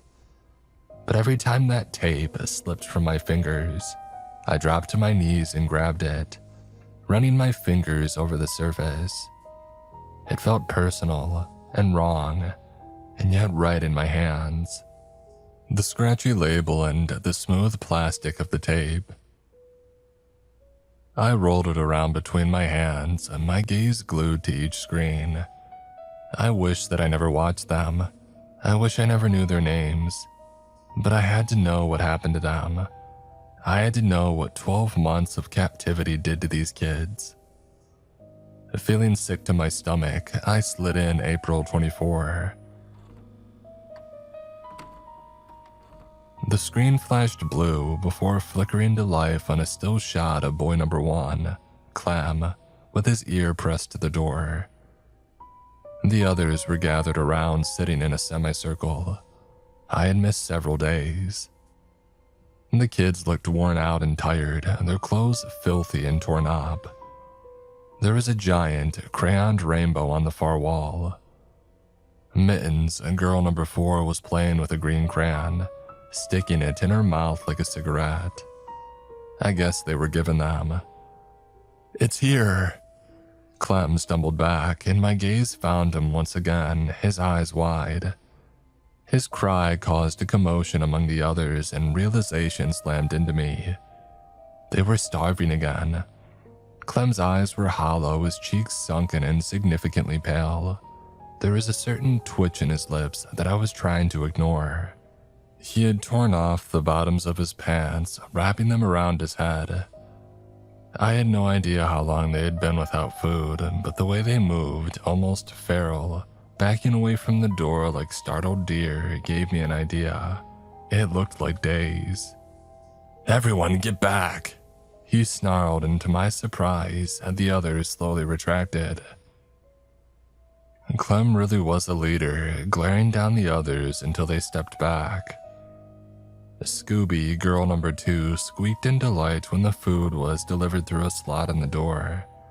6 bags of steaming Five Guys. But the delivery wasn't finished. When they were all tearing into their meals, something else was slid through. I barely even noticed it myself. I was too busy watching Clem eating like an animal, stuffing fries down his throat.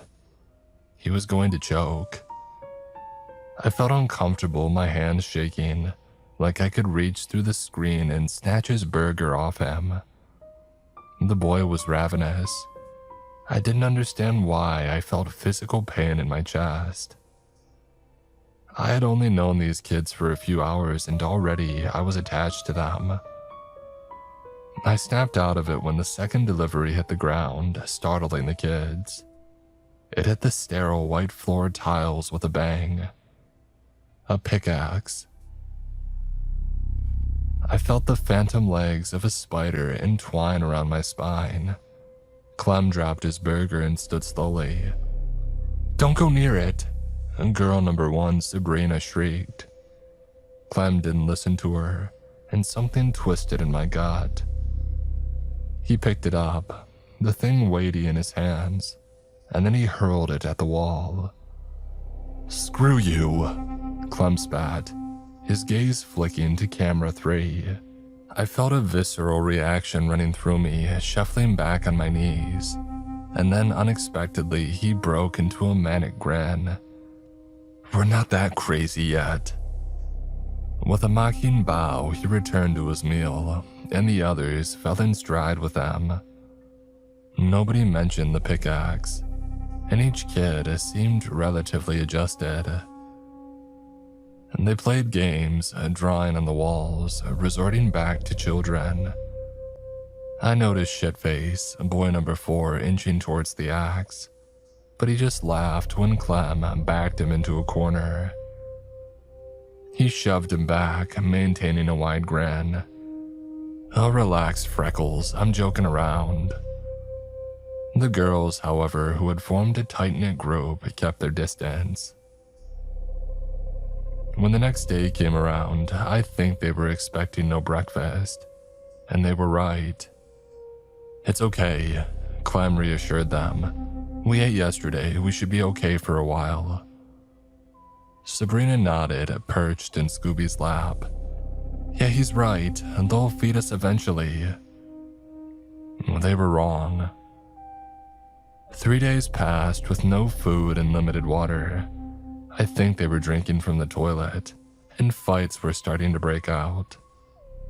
Clem was sharing what he had managed to scavenge, but I could see it in their faces. They were starting to lose their balance, growing delirious. Sometimes their wandering gazes found the pickaxe still lying on the floor. They looked away quickly, but it was clear these kids were starting to get desperate. The lights flickered off, plunging them into darkness. I could still see them through what looked like night vision, but the kids were blind. They gathered together in one corner led by Clem. "It's okay," he kept telling them, his voice shuddering. "We can get through this." Another day without food or light, the majority of them too hungry to move, and boy number 4 finally snapped. "They're not going to feed us," he announced, slowly getting to his feet, swaying off balance. He stumbled and alarm bells started ringing in my head. "Unless we use it." Clem stood, but boy number 2, Ryder, the sandy-haired kid, yanked him back down. "He's doing it on purpose, bro," Ryder muttered, his eyes half-lidded. He was the peacemaker. "Dude just wants attention." To my surprise, boy number 3 and boy number 5 also got to their feet. Boy number 4 crawled over to the axe, blindly grabbing for it. "We're all hungry," he announced, smacking the blade into his hand. His eyes were crazed, almost feral, lips pulled back in a bloodthirsty grin. Shitface held up the axe. "So I propose, instead of sitting around and singing Kumbaya waiting to starve to death, we choose someone for the chop." The others screamed, immediately on their feet. The way they responded reminded me of animals in a pack. They couldn't see, but I think they could sense each other, and that was enough. With a sharp jerk of his head, Clem motioned the others behind him. Clem, Ryder, and Sabrina started forwards uncertain, in the pitch dark. But this was already a mistake, and they knew that. Scooby and Mittens dragged them back with help from Brianna. Shitface swung the axe playfully. "I'm just saying, we got actual food when we did what they wanted." He started toward the others in slow, teasing strides. I nominate Freckles. He is our leader after all, and what leader wouldn't sacrifice himself? The boy's lips curled into a smirk. For the greater good, dude. The light suddenly flickered on, surprising the group. Clem's side backed away, blinking rapidly, some of them hissing, while boy number 4 stayed nonchalant, swinging the axe. They saw it as a mercy, some of the girls breaking down in relief, far off in the corner. But I saw Shitface's smile grow, his eyes widening. He saw it like invisible gods were confirming his belief. They gave us light back, he yelled, and through that stone-cold demeanor and wild eyes, I glimpsed a scared teenage boy. He was terrified, and so he was acting out. They want something back after what they've given us, he announced, slipping effortlessly into the leadership role. They fed us, now they want payment. He was playing with their heads to get them to agree. He was smart, smarter than he let on. And he was hungry, I understood that. And he was scared, but resorting to murder. The boy was in front of Clem in 3 strides. Boy number 3 and number 5 following. His smile was spiteful. He had been itching to take the lead. I could tell by the way that he moved, that cocky saunter in his step. You want us all to be okay, right? He murmured, inclining his head mockingly. You want everything to be sunshine and rainbows. So why not take one for the team, oh fearless leader? He dropped to his knees, dramatizing a cry. Please, oh leader, must you let us suffer? We are your followers after all. Clem didn't move. Sabrina stood behind him, pressing her face into his shoulder. Ignore him, she murmured. Just get back. Clem gently shook her away with a defeated sigh. Okay, fine, you're right. And give me the axe. Boy number 4's expression crumpled with confusion. He lurched back, but Clem snatched the axe, twisted around, and hacked off Sabrina's head with a single, brutal chop to the back of her neck. I think I tried to stop the tape, but I was frozen, watching pooling scarlet seeping across white tiles. The others erupted into screams, and Sabrina's body landed at Clem's feet. He didn't move, his fingers tightening around the wooden handle, beads of red dripping down his face and splattering his white t-shirt. Shitface staggered back, his eyes wide and mouth open. Clem, unsteady on his feet, pivoted to face the others cowering in the corner. He was eerily calm, his gaze unblinking. I think I had just watched this boy lose his humanity. His eyes were vacant, empty pools, a flicker of a triumphant smile twitching on his lips. The hollowness of his expression stood out, terrifying and void, and I wondered if I was seeing everything. The tapes had been strategically recorded. I had no doubt there was missing footage. If they don't feed us, then we'll feed them. I felt like I was going to puke. Boy number 1, Clem. I found myself moving closer to the screen until I could feel static prickling my face. He was still a kid. I didn't understand why I was crying. I couldn't stop. My hands were trembling, my heart pounding through my chest. He was 18, just graduated. I fell back when he swung the axe one more time, his gaze locked onto the camera before placing it back on the floor. Ignoring Sabrina's body, Clem turned his attention to Shitface. Don't mess with me, he murmured, before he dragged himself to a corner, dropped to his knees, and curled into a ball.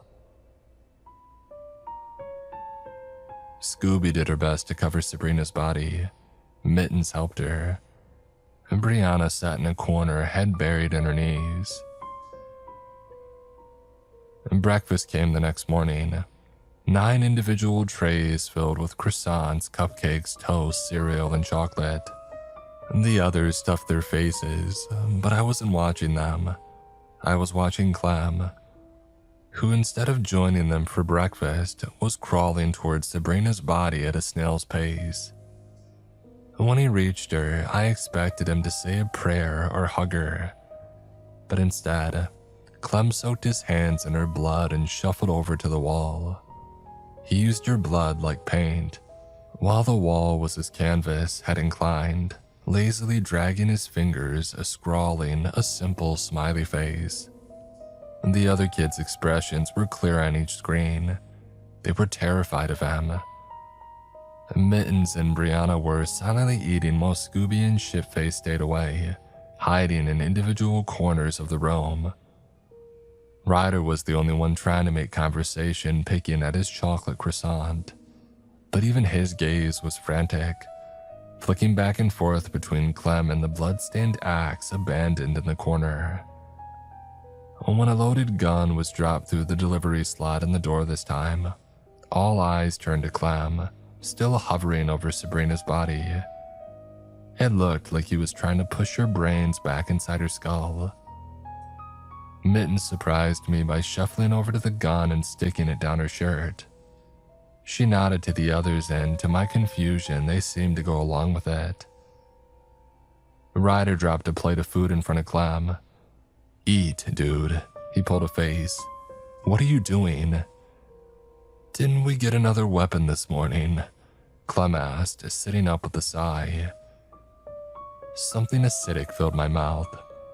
He was smearing her blood all over his face. Ryder didn't reply, and the teenager turned to the others. "I said, did we get another weapon?" "Nope." Shitface spoke up from his corner. "No need for frontal lobotomies today, oh fearless leader." Clem slowly inclined his head and the lights flickered off once again. These kidnappers were clever. They were using the lights as a form of communication. "No." I was already choking on my words when Mittens dropped the gun with a squeak. Before I knew what I was doing, I slammed my fists into the wall. "Stop!" I shrieked, my mouth full of bile. "What was that?" Clem's voice sent my heart into my throat. On screen, his gaze was on the camera, directly at me. There was no way that he could hear me. This was pre-recorded footage from a year ago. And yet, what was what? Ryder murmured with a nervous laugh. "Can you hear something?" I threw myself into the wall, screaming. They could hear me, but that was impossible. "That!" Clem staggered to the wall, pressing his ear against its sterile white. His eyes narrowed, his lip curling. "It's a woman." With the group's attention on the cameras, I grabbed the coffee cup, hurling it against the wall. "Hello?" I yelled. "It's okay, I'm gonna get you out of there." The tape stopped with 9 pairs of eyes trained on camera 4. I felt myself hit the ground, my head spinning. There was no way that they could hear me. No way. I slid back over to the tapes, kneeling and freezing cold coffee.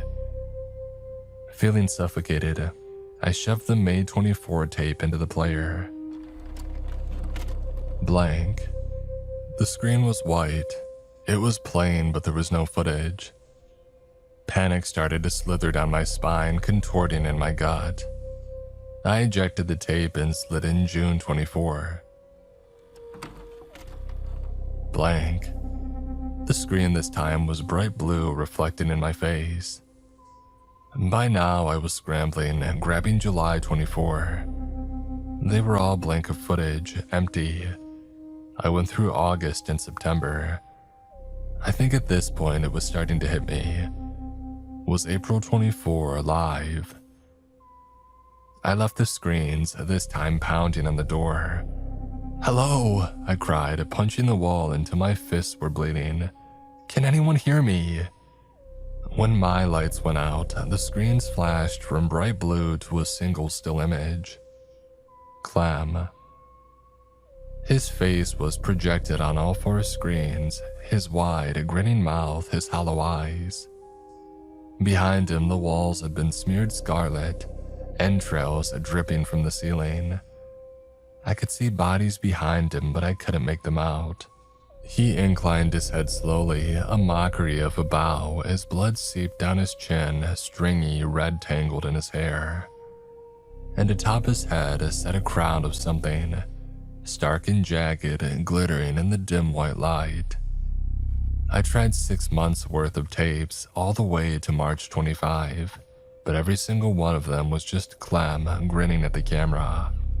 Sometimes he would paw at it like an animal, fleshy red clinging to his teeth. And December 24 was more lively.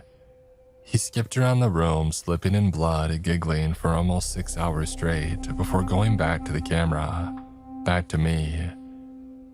When I had ejected the last tape, the door clicked open.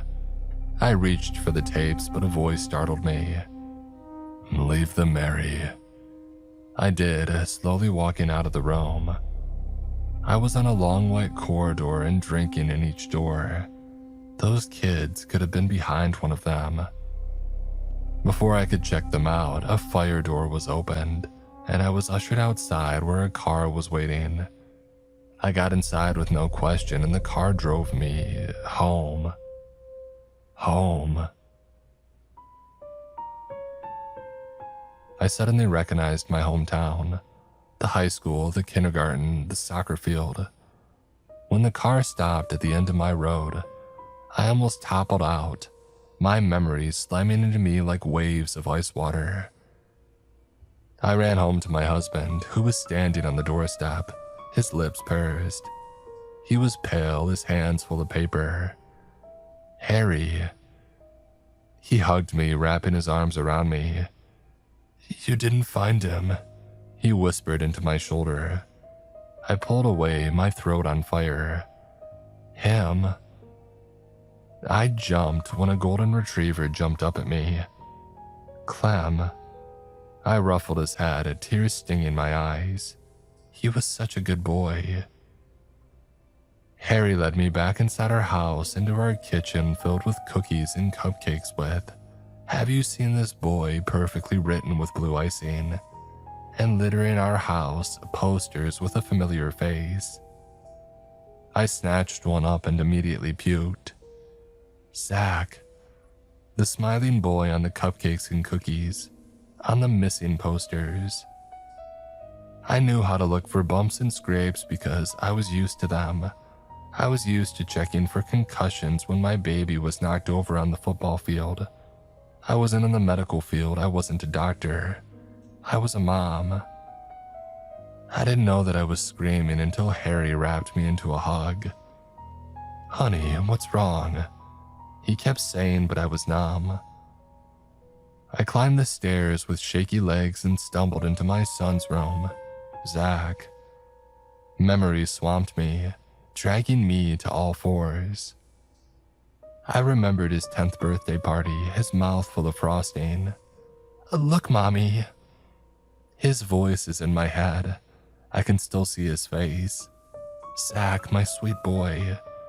How did I forget him? How did they make me forget him? Boy number 1, Clem, the emotionless killer who had murdered a room full of teenagers.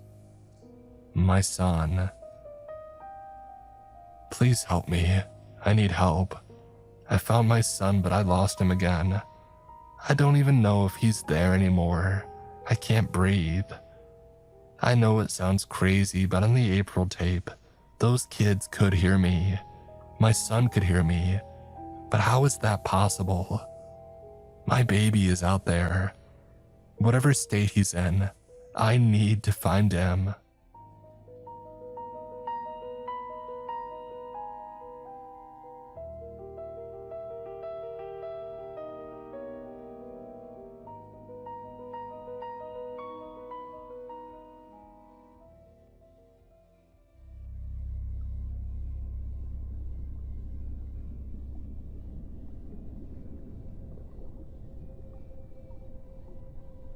Being in the dark never really bothered me, not until I came here. The reason I really kind of enjoyed the shadows is because of my family. My uncle owned this fine bed and breakfast near southern Salem, the biggest house around the area back when it was built, and told guests that one of the most exciting features would be annual ghost hunts that he and my Aunt Riley hosted.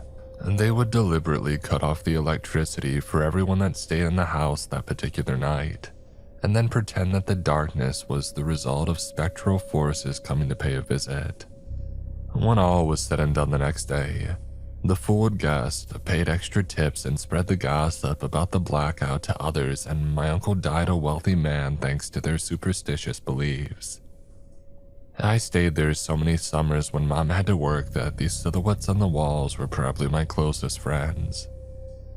For the past week, a deep-sea research facility near the Kenneth Trench has gone dark, and it's made me think a lot about my uncle and how I wish that the station down below was just pulling a prank to gain publicity. One day of radio silence would have been ordinary, but an entire week spelled trouble. This time, the dark was not inviting at all. It felt like an enemy, and we were preparing for a battle that we didn't understand. Matthew Sincall, our commanding officer for the reconnaissance mission, said that our bosses weren't sending us here to find survivors, and that all of us needed to be prepared for what lay ahead in the trench. This entire station and what they research is above my pay grade, but I'm sure whatever's down there won't be pretty, he said over a drink as we passed 10,000 meters. It would be almost 3 more hours before we reached the bottom, but due to pressurization concerns, we had paused near an underwater ventilation pocket. The others all seemed calm. Most of them were busy just shooting the shit or speculating about what we might find. I heard someone tell me that this is a one-man operation, a 6-month stay in a small hellhole with no one to talk to but the walls. If that were me, I'd go crazy and probably off myself. Our navigator, Cal, commented as he made the gesture to pretend that he was hanging by a noose. Dude, that isn't funny, Richard snapped as he lit up a cigarette.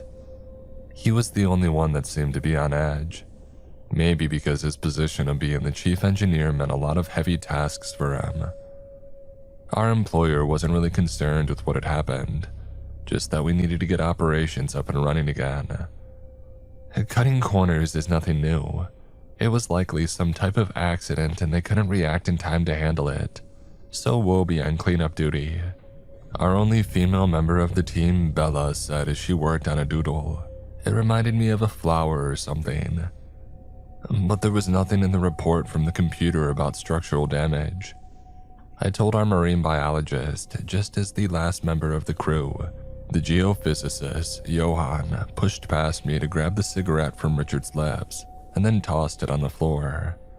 Bells just likes to see men's guts, and Richie here's an anxious mess already, so all this chit-chat is just gonna have him even more distracted than usual. He barked as he glared at all of us as though he were second in command. Oh, Johan, don't be snooty just because I don't want to screw you, she chirped back as she grabbed her notebook and left the mess hall. The others did the same, leaving our Dutch expert to only glare at me. Everyone should focus on their job here. That includes you, Rent-A-Cop, he sneered. I didn't bother asking why he was being so aggressive as the sub began to dive again, instead opting to follow Richard down to the robotics deployment room and see how he was faring with our gear. To go this deep, we needed the best equipment possible so the pressure wouldn't crush us, and the heavy mech suits that Aspheria Energy had supplied were top of the line. Or that's what I was told anyway. Richard's anxious checking and rechecking of all the safety gear and operational systems did make me nervous as well, but he just reiterated that it was better to be safe than sorry. He jumped a bit when I came down the ladder and shook his head, muttering something. Thought you were that asshole again. You know, just because his government has ties to our board, it doesn't mean that he gets to piss on us, he remarked. Well, seeing as none of us stood up to him, I kinda think that it does mean he can do just that, I remarked, sliding my hands into my pockets and asking him what he was working on now. Oh, final checks on the communications and long-range sensors. You'll be going out there blind and dark if I don't, he explained. And the dark isn't so bad, I commented. He gave me a funny look. This isn't just your average, ordinary darkness. We're talking pitch black, absolute zero. You wouldn't be able to see even your own nose on your face. One wrong misstep in this Goliath without lights, and you'll fall in a hole or something and be dead long before we can even hear you scream. I smiled uncomfortably. Great, so now the comms will work just fine for you to listen as I die. Something like that, he said as he returned back to work. I glanced back up at the ladder, reflecting on the gossip from the mess hall. So, who do you think is right? About what we'll find? Richard asked as he wiped a sweat off his brow and said, I hope none of them are. I knew the guy down here. He had a family just like all of us. The mission statement said this was a reconnaissance. Let's keep it that way. I wanted to ask him more about his affiliation with the station operator, but an alert above our heads told all officers to report to the bridge, so I put the conversation on hold. Up top, Cal and Commander Sincall were already there scanning the area directly in front of us. There was something out there according to radar, and our commander explained quickly that whatever it was moving. This far down, it's not abnormal to find sea life of all kinds, really. Amoebas, vampire squid, and even some siphonophores have been found at depths of 3,000 meters. Bella commented as she arrived. Well, I don't think I've ever seen something quite this big before, Cal said, letting her look at what the data suggested. The readout showed an organism that had to be at least 500 meters, perhaps 700 because some of the data was inclusive. But it was moving amid the trench as though it didn't worry about its size at all, fluidly and without hesitation toward us. There's gotta be a mistake of some kind. Nothing that large could possibly be at these depths, I told all of them. Sometimes it's there right up against the walls, and then the radar shows nothing.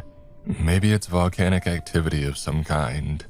And Duran did mention that there was a pocket close to the lower portion of this dip here. Matthew paused and showed us all the charts before adding. The president also said that this area was too close to the mantle, and our sub couldn't handle the heat. Maybe we are just getting some readings from that. Only way to find out is to suit up, Johan said, jabbing at Richard. Hold on, whatever's causing all of this seismic change in the trench isn't part of our mission. So let's focus on the substation, shall we? Cal suggested. But if it's alive, maybe that's what went wrong. An attack, Bella asked. Outside our own vessel, we felt more force, like a gale wind pushing against us at Mach 1. I mean, that doesn't feel like it was just a volcanic rumble. Our commander made the call, agreeing with his navigator to stay on course to the substation. We'll be there in less than an hour. If all goes well, we can be out in under 10 minutes.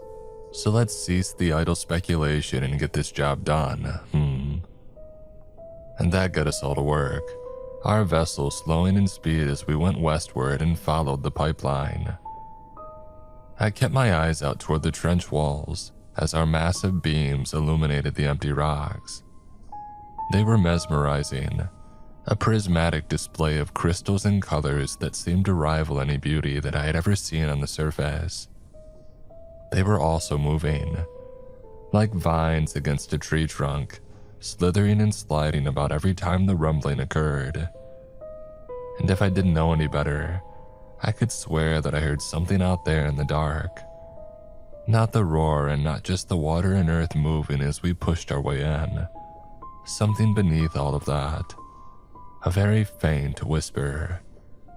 I'm not sure why, but I found the sound enticing. Approximately 4 minutes later, those same bright lights showcased the eastern side of the substation, which in contrast to the iridescent trench walls was a dull green and gray, like an old toy stuck under a bed somewhere that was forgotten. The place definitely looked abandoned, but our next scans confirmed there was absolutely no structural damage to be found. The systems also appear to still be alive, Cal said as he placed his right hand on the back of his neck. Kinda weird, but I just got a chill under my skin. Oh, considering the fact that we're closer to hell than anyone alive, I'm surprised you just now joined Richie on the stress train. Johan laughed. Richard gave him a cold stare. Can you for 1 second stop being a giant prick? Again, Johan laughed. Well, at least I'm a real man and I have something between my legs. Bella stopped dead in her tracks as she entered last. She whipped around and shot back. Oh, good point. Do you want to whip it out so that I can suck you off because you're acting like you haven't gotten laid since last century? I suppressed a chuckle as Johan's eyes blazed with anger and it looked like he might just throttle her to the floor. Enough, all of you. Matthew shouted so loud that everybody froze. He was focused on the comms and turned up the volume. I'm picking up a signal. At first, it sounded like static, but then as it got louder, it reminded me of chattering, like the whisper that I had heard before, and some kind of computerized beeping at the end before the weird noise had returned. Is that Morse code? I asked as I tried to listen closer. I had taken a class in naval training like the rest of us, but I was rusty. I think the beeping at the end is, but the rest of that sounds like, I don't know, insects, Cal muttered. Maybe it's just standard SOS, I asked. Well, if so, then why did HQ say they've gone dark? Richard wondered aloud. I think I know why. Because this broadcast, it's not going anywhere. Cal commented as he ran it through our system for translation. Nothing was coming up. What do you mean? I mean that it's on a loop for anybody inside the station, he responded. Well, why would they do that? Bella said as she looked toward the station. It still looked as dead as we had seen it a few moments ago. No, we can ask them once we board, our commander remarked as he walked toward the window and gave the order to take us to the depressurization seal on the station. Our vessel slowly settled to the top of the facility, the two meeting and making a grinding noise as it hit the seal, and then our tools reached and began to ensure that we were secure to the station. The entire ocean seemed to go silent as we turned off engines. Our Dutch geophysicist gave a nod of approval and crossed his arms. Well, who wants to go in and knock and see if anyone's home? Matthew gave him a smirk. Oh, thank you for volunteering, Officer Blaine. You and Elder can cross over. Bella, I want you to work alongside Richard to make a list of samples we'll be gathering using the Mac. Cal, I need you to see if you can establish communication with the surface. And what will you be doing, oh illustrious leader? Johan growled, clearly not happy with being paired with me. Supervising, Matthew responded, matching his tone. Is that a problem, Officer Blaine? Unsurprisingly, his response was to back down, and Johan muttered for me to gear up and meet at the seal. I gave Richard an apologetic shrug and commented, I hope your buddy is okay in there. He didn't respond, already focusing on the terrain around us alongside Bella, so I found my authorized weapon and marched off the bridge as well. Johan was in a hazmat suit already when I got there, singing a Dutch tune before asking, How do you think we can get inside? It's not like they're just gonna roll out the red carpet. Well, not if they're dead. A brilliant deduction, I said, growing tired of his asinine attitude, as we moved to where our ship met the station. The commander said that our vessel comes equipped with a strong pressure mechanism here at the locking point. I figure that we'll push the door open with the equivalent force of 3 elephants. Easy peasy. I was just about to place the command into the wall display when we heard a loud noise from within the station, and the seal itself opened on its own. As the massive steel door slid between our connecting tunnel, there was a fizzing noise coming from the lock itself.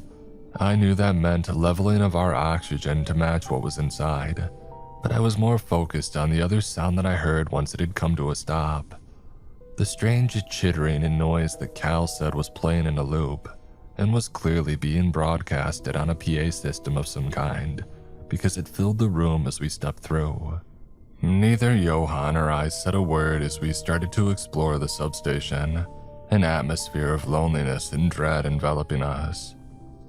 The next room had a mech suit almost identical to the one that Richard had been working on in our sub, except this one had corrosion damage of some kind on the left arm, perhaps due to a malfunction of some kind during a pipe repair.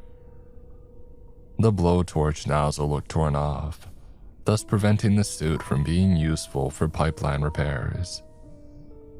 Instinctively, I held onto my firearm and led the way down the tunnel, searching for the source of the bizarre chattering.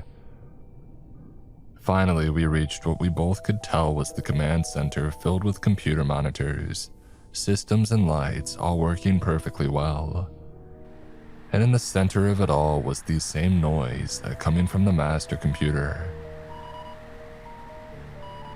The beeping at the end of the loop was clearer now, and as I was even more certain that it had to be Morse code of some kind, which told me that the computer was likely only running on limited power to send out the message and nothing more. Sitting down, I managed to turn off the broadcast within only a few keystrokes. Thank goodness for that, Johann said, rubbing his forehead. That incessant grinding was giving me a headache.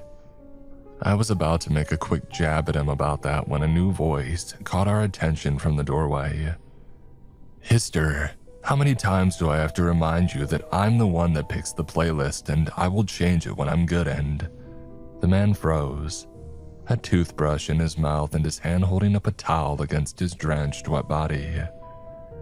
Hello. He covered himself a bit better as he fumbled out words. Sorry, I wasn't exactly expecting company. I mean, besides the usual hallucinations. You're not hallucinations, are you? Johann and I exchanged a weird silent look between us that told me he agreed this guy definitely had a few screws loose. I'm Officer Elder Gilman, and this is Johann Blaine. We're with Aspheria, and we're so glad to see that you're alive. He finished cleaning himself, running the towel through his hair rapidly and talking at the same time. I don't see why I wouldn't be. I mean, if you consider being down here for the past 6 or 7 months, losing my ever-loving mind, looking at walls to be living. Joseph Eckley, operations for Substation 46. We haven't received any data from you for the past 2 weeks. Needless to say, we assume the worst. Johann told him as Joseph stepped into a side chamber and shouted that he would be out in a minute. Oh, sounds to me like somebody got their wires crossed. Unless, of course, there's a problem with my computer after all. I don't really get any messages from the surface either. Never have. But I chalk that up to being part of the gig and not a malfunction. When he returned, he was in uniform and looked a bit more professional as he sat at the consoles. Hister, when was our last communication with Aspheria? 4 days ago, Officer Eckley. Do you need to send a new request? No, thank you, Hister. Like I said, I think the problem might be on your end, sirs, Joseph said, swiveling his chair around to us. The geophysicist and I exchanged looks again, and Johann said, Perhaps then we should communicate with our commander, Matthew Sincall, to let him know that all seems to be in order. Well, hold on, there's no need to run away. I'm not trying to sound desperate or anything, but you're the first 2 people that I've seen since God knows when. I can send a message from here, it's no big deal. I would have loved to at least chat for an hour or 2 about what's going on above. Politics, sports scores, celebrity gossip, I don't care. I'm sure your vessel will need to wait that long before departure anyway. We could even have a meal together, Eckley suggested. I've already made contact with the ship in question, Officer Eckley, Hister told us. I sighed and shrugged. Whatever. Is there somewhere that I can shed out of this suit? Yeah, use my room straight through that door. Mi casa su casa, Joseph told me as he asked Blaine what to type out to Commander Sincall. I pulled the door open and walked in, taking off my helmet and adjusting to the dim light, thinking for a moment that there was no need for feeling tense any longer. And then I saw the blood. There were scraps of paper torn from books covered in it all over the floor, and a smell of crap and bile that seemed to saturate the entire room. Everywhere I looked, there were clear signs of disorder and mental distress at the very least, and by the amount of bodily fluids on surfaces, maybe an indication of something far worse. Oh, sorry about the mess. Like I said, wasn't expecting company, Joseph commented as he stepped in the room and gave a chuckle. His nonchalant tone left me even more unnerved. What is all this? I asked anxiously. Toilet paper shortage. Not the smartest idea, but it beat having to clean up even more explosive diarrhea. He kept rambling as my eyes wandered further and focused at last on a small display case that was filled with a strange, skittering creature of some kind. As I stepped across another pile of bloody pages, he noticed my interest and started rambling about that as well. Yeah, those little things are the weirdest I've ever seen. Not insects or amoebic creatures, just a new species entirely, I think. Johan said you have a marine biologist. Oh, they're gonna have a field day, he whistled. They looked like a cross between slugs and termites, and there had to be at least a few million within his terranium, all crawling and seemingly consuming each other over and over and over again, until they seemed to create a single organism entirely. The strange glistening bugs were skittering and hissing just beneath a whisper as well. It reminded me of that broadcast. A word from Sincall. He wants to remain here and get a full mission update while Richie handles samples for the next couple hours, Johan announced as he stopped in his tracks at the doorway when he saw the same mess as I had, shock flooding over his features. Oh, fantastic. So you will be staying for dinner. White wine or red? Never mind, it doesn't matter. I only have white. Eckley ran off rambling about what to prepare as Johan kept an eye on the goop on the floor. I'm guessing that I don't want to know, he remarked. I thought of all the ways he had tried to get under my skin as well as his behavior back in the sub towards the others, and I gave him a wicked chuckle. I'll tell you over dinner. The dining room was probably only a little wider than the command center, but the lack of windows made me feel a bit claustrophobic, even as I saw Eckley sliding a steel crate over to the table to act as a makeshift chair.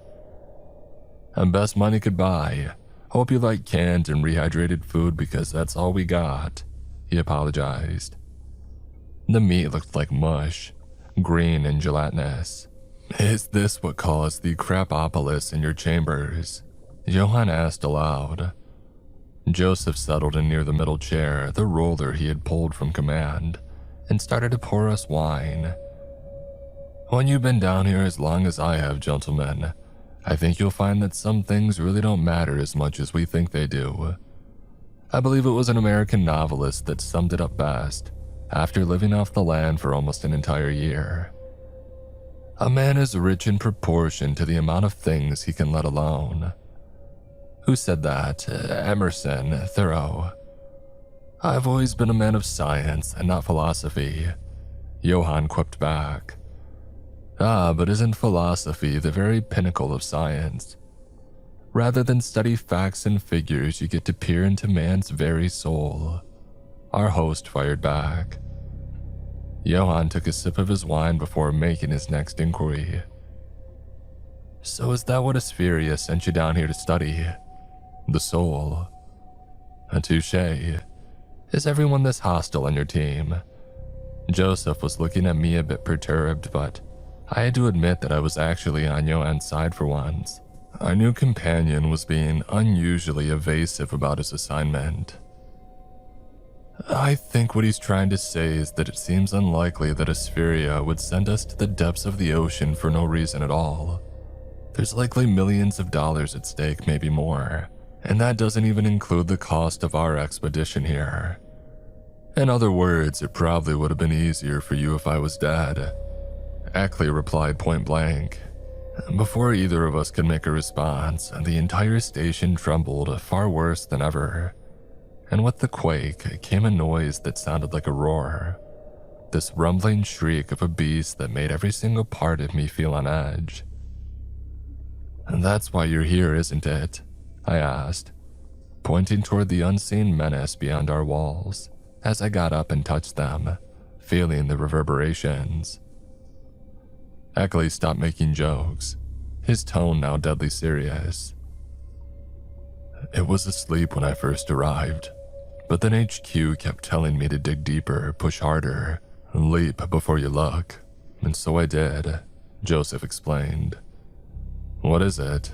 Johan whispered as the noise finally died down, but I had no reason to believe that we were out of the woods yet. "I don't really know or care. We should call the commander, make sure there was no damage to the sub," I decided as I went to toss my plate. "Hister can handle that. Trying to move out of here after seismic activity isn't wise, Officer Gilman. I tried it in the mech once to get a sample, nearly lost my arm in the process because of the unstable conditions. The fluctuating temperatures could easily melt you just like they did my robot's arm socket. You're safer here than anywhere else," he informed me. Another quick response to prevent us from talking to them directly, but I didn't press the issue and instead asked to speak with the computer at command to send the message. "Oh, again, we can do that here. Really, I'm starting to think you just don't want to find whatever excuse you can to jettison back up to the surface world." I sighed, thinking fast of a reason to leave the room to see what he said this time. "Fine, sure, but also I need to take a crap. Hearing that thing out there nearly made me shit my pants. So I'm free to drop a load, or do you want me to just squat here?" I added before he could find another excuse.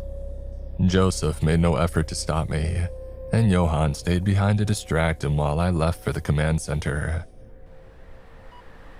As I got closer, I could hear that whispering hissing again, and I knew that the looping broadcast was active again. So I went back to Joseph's room and scanned his shelves to see if he had an unsullied copy of Naval Communications.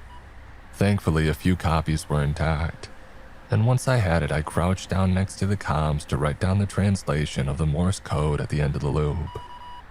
After deciphering it, it spelled out, "Leave." I pressed the book down against the table as I heard the growl beyond the wall louder, and my heartbeat began to beat loudly as well.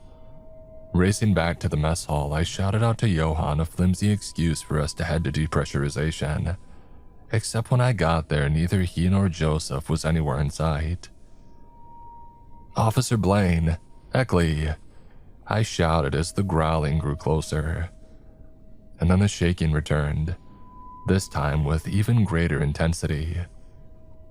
The lights in the substation flickered as the thrashing got louder and closer, and then only darkness. As soon as it happened, I felt like I had to remain extremely still. There was no indication of any backup generator coming online, or alarms that told me systems were still functioning. It was like the entire world had suddenly disappeared in the blink of an eye, and now I couldn't even see the hands in front of my face. I called out to my companions again as the station shook and I heard a low hiss. The thought of dying in less than a second due to the loss of pressure this deep down danced across my mind as I slowly started to wave my hand out to feel for the wall. Crushed by thousands of pounds of water and pressure, I wouldn't even know that it happened. It would be a literal snap of the fingers if that gigantic thing hit the station and caused a hull breach in the right spot. My only thought now was of escape once I felt the wall. I guided myself slowly but purposefully toward the doorway that I had come out of, relying only on my memory of the area. When I felt its metallic frame, I could also see faint glimmers coming from the thick glass in the long tunnel that ran to the depressurization seal. With just the bare minimum of light, I moved toward the seal, and once there, I heard the crackling of noise from a comm system. Open the seal. I repeat, this is a code red. Structural integrity is less than 20%. We are under attack. Cal. I opened a channel back, trying to see if I could figure out why the seal was not locked. The mechanism to force it open should have been online. This is Officer Gilman. I copy. Get here as fast as possible, I told them as I read the code. Whatever system Hister was on, it was far more sophisticated than I had anticipated. But if the software was anything like a typical Navy issue, at least I had a chance to save them.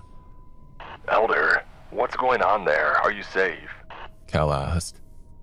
The entire channel was filled with the endless static along with noise from the creature and the alarms from the sub. It was a cacophony of chaos. Well, for the moment, doesn't sound like the same is true for you, I answered. Commander Sincall is issuing orders to evacuate to the substation. Bella and Richard are on their way. We'll be right behind them. I tried in vain to crack the seal code, working as fast as I was able even as the screen to the left of the comm lit up and showed me security footage of my friends on the other side of the massive door. I knew that Eckley had to have had the access codes necessary, but his presence was nowhere to be found, and I couldn't risk rushing to find him when my comrades were right there at the seal. Dear God, what is that thing? I heard Cal exclaim over the comm as the sound of crunching metal was heard. Atop that, a roar from hell itself. Cal, I think I got it.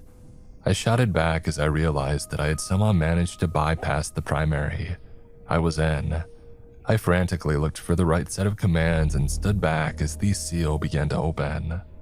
His voice became overwhelmed with static as Richard and Bella ran into the station, their faces flushed with terror.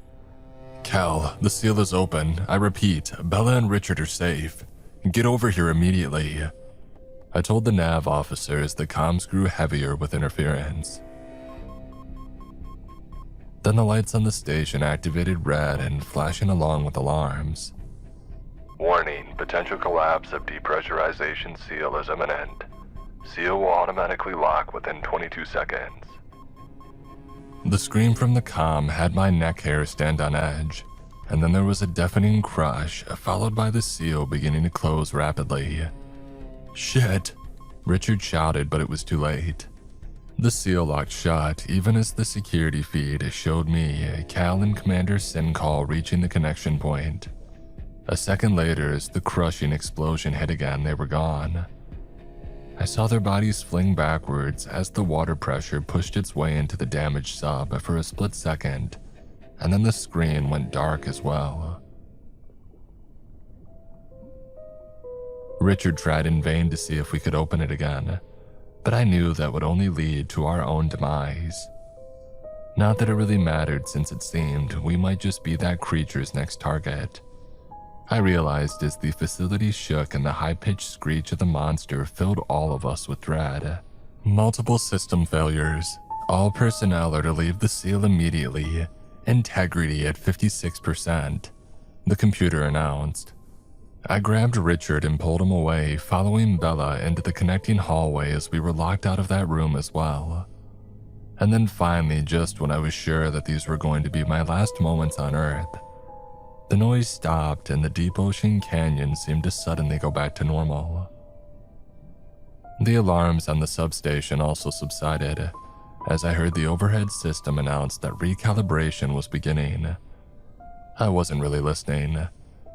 I saw just beyond the thick glass the writhing rocks of the trench walls. I hadn't simply been hallucinating before. Bella was trying to hold back from having a panic attack.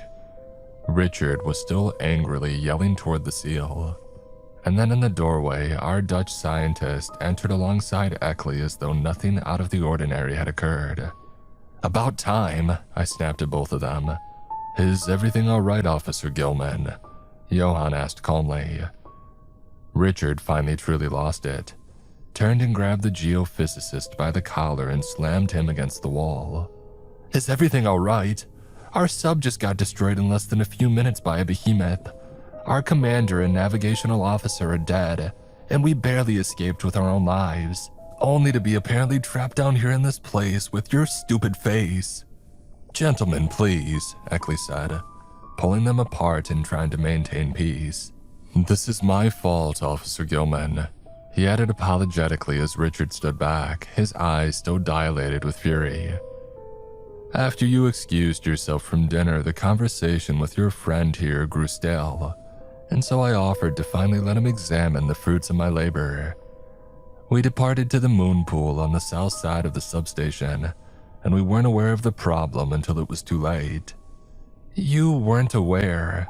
That thing is the size of a city and our sub was decimated, Bella remarked. I am uncertain even if we were here if there was anything further we could have done for your fellow officers, Eckley admitted. How the hell are you even alive? Who are you? I thought this entire place was a shell, Bella asked aloud, which made alarm bells go off in my mind as I remembered what I had learned before the attack. Oh, reports of my death have been greatly exaggerated, Joseph said with a shrug before I could tell the others. She was now the one to lose her temper, her eyes still red from crying. You're seriously making jokes right now. We're in the middle of a crisis, you prick. God, you're almost as insufferable as him, she said, pointing at Johann. The geophysicist seemed unfazed by the bickering. Instead, he put his hands in front of his belt loop and commented, This fighting amongst ourselves is childish. It needs to stop. I spat back as I finally formed my thoughts, especially because we have bigger problems than just what's out there. I translated that Morse code at the end of the repeating message. I looked at Eckley. I believe your computer has been compromised. Well, that's not possible. Histor is the state-of-the-art technology. His artificial intelligence is more advanced than anything on Earth, but one thing that he can't do is lie. I bit my lip and I looked at him skeptically. Except for the fact that he said that he communicated with the commander, which clearly never happened. And you remember what you said about wires being crossed. How you never got orders from the surface. Maybe we were pointing fingers in the wrong direction when we should have been looking at the obvious, I suggested. Joseph suddenly was becoming far more defensive. Let's indulge this theory for just a moment. If you are right, then we are royally screwed. Histor is the only thing down here that has the capability of communicating with anyone above. All of us stayed silent for a moment as the full emphasis of his statement became clear when he said, In other words, no rescue. Richard shook his head as we started to move from near the seal. There's gotta be a way that we can override the computer. I know the ins and outs of these robotics. Take me to the command center and I can take a stab at it. Maybe literally if it really is evil AI. Wouldn't attempting to locate a secondary system raise some red flags for it? If this thing really is a threat, we need to tread carefully, Johann remarked. You said that he can't lie, right? Good thing we can, Richard said as he started marching down the corridor. If I'm wrong, we all die anyway, so stop being a baby and show me the thing. The Dutch scientist surprisingly stepped out of the way without further argument, as Eckley reluctantly took the lead. I waited for Bella to walk alongside me, purposefully walking a few steps behind the others so that I could get her opinion on something else that was troubling me. Once we were within sufficient distance to have our own private conversation, I asked her, Do you know anything about termites? She gave me a puzzled look and I briefly explained to her all the things that had happened aboard the substation since our initial encounter with Eckley, including the creepy vibes that he gave me. Something is off and I think these microorganisms are a part of it, I said at the end of my summary. Bella looked toward the man, perhaps trying to determine if my misgivings were correct. He's also been down here a while, Elder. Maybe he's just on edge too. As we arrived at the command center and Richard activated Hister, I pulled her towards his room so that she could get a look at the insects herself. Bella made a gagging sound as she covered her mouth. For a second, I thought that she might vomit, and I didn't blame her. The smell of the bile was even more nauseating than before. When she saw the glass case filled with the unknown life forms, however, her focus shifted entirely, and she stepped through the unsightly mess to get a better look. The microscopic creatures skittered and scattered defensively as Bella grabbed a desk light nearby and used it to see them more clearly. I wasn't prepared for the reaction. They began to hiss loudly as though ready to attack. The noise grew louder and they stopped their mindless swarm to focus on Bella, pushing against the glass to try and stay out of the light. And they like it cold. Joseph intoned from the doorway, causing us both to jump. He walked over and removed the light from her hands, staring at the swarm for a moment before commenting, "You think this is something? Your mind will be blown once we get to the moon pool." Richard told us that he had managed to locate the secondary system, which just so happened to also be at the moon pool. I told Hister we needed to check the seal down there. Should that thing attack again, we need to prep for an emergency evacuation, he said. "Oh, brilliant. So then all you can get a look at what Aspheria wants so badly," the station operator commented, leading the way once more.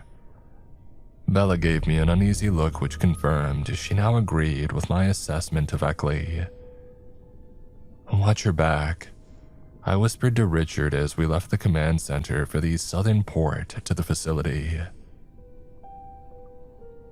None of us said anything further until we had arrived at the massive steel doors which protected the station in case of a collapse from within the moon pool.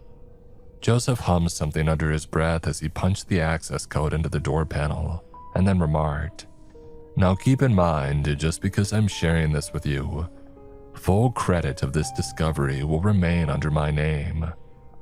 The door hissed open and all of us held our breath as we caught sight of what he was so eager to share. It was about the size of a small horse and it looked like a slug with black and gray splashes all over its slimy body. A few misshapen horns and possibly bones protruded from the gelatinous mass all across its back, and the entire thing pulsated like a beating drum as we entered the docking bay. "Amazing, isn't it?" Eckley said, his sharp voice echoing through the large chamber. "This creature has been down here beneath the entire world for probably centuries, maybe even millennia, and from what I've been able to tell with Hister's help, it isn't even alive." Richard gave him a look of shock. "What do you mean? I see it moving right now." Joseph's eyes shone like he was talking about his own offspring. "Don't trust your eyes. This is something that you have to see with your soul." Our marine biologist kept a steady gaze on the organism and asked if she could take a sample. "Oh, I insist," was the answer she got, and it made me shudder. Everything felt wrong. The slug began to pulsate and shimmer with iridescent light, and Bella remarked, "Something about it, it's somehow beautiful. I wish I still had my book so that I could sketch it." "Be careful," I advised, and she took a step closer. "The data that I've gathered shows that it doesn't feel pain and it doesn't sense the environment the way that we do. It views light and warmth as a threat, and it simply absorbs anything else in its way, having a seemingly unlimited supply of energy from which to do so," Joseph touted. "Well, that must be why Aspheria wants it so bad," I guessed, causing Eckley to snap his fingers and smile at me. "Bingo!" Richard drew a breath at last. "Lovely, so we weren't sent here for a rescue mission but for an extraction of a million-year-old sea slug."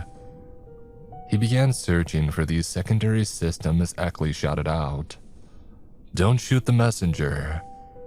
As Richard located the computer, I saw his hands begin to shake, and he slipped a pack of cigarettes out of his pocket, trying to calm himself, while his eyes stared down at my service weapon, and I didn't even have to ask what he was thinking. "It's loaded. Don't worry." He relaxed a bit after the smoke. "You feel it too." I glanced over my shoulder toward the next room where the others were. "You mean how Joseph is a complete weirdo? I don't know who would have noticed that," I remarked dryly. Richard started to hack the system as he commented. "At first I thought maybe it was the isolation, but now I'm starting to think that it's something else." He turned to me and explained his unnerving feeling fully by saying, "Remember how I said how I've met him before, in university?" "Yeah. So why is he acting like this is our first encounter?" I was about to toss out the same theory that Bella had given me when I heard her scream louder than I've ever heard before. Richard and I bolted back towards the moon pool, catching sight of the slug, pulling her into its body the way that a vacuum sucks up debris. "Jesus Christ!" my friend shouted as I pulled my weapon out and started to fire on the creature rapidly. Johan and Eckley took a step back as Richard grabbed a wrench and tossed it, trying not to get too close. Our feeble efforts were meaningless as these screams stopped, and Bella's body went limp before finally the blob swallowed her whole, slinking its way over her lifeless corpse and then moving back into the center of the docking bay. My hands were shaking as I fired another round, and then I pointed the gun toward Joseph. "What the hell is going on here? I want answers and I want them now," I shouted. I'm sorry, I tried to help her, but she must have provoked it, or got too close.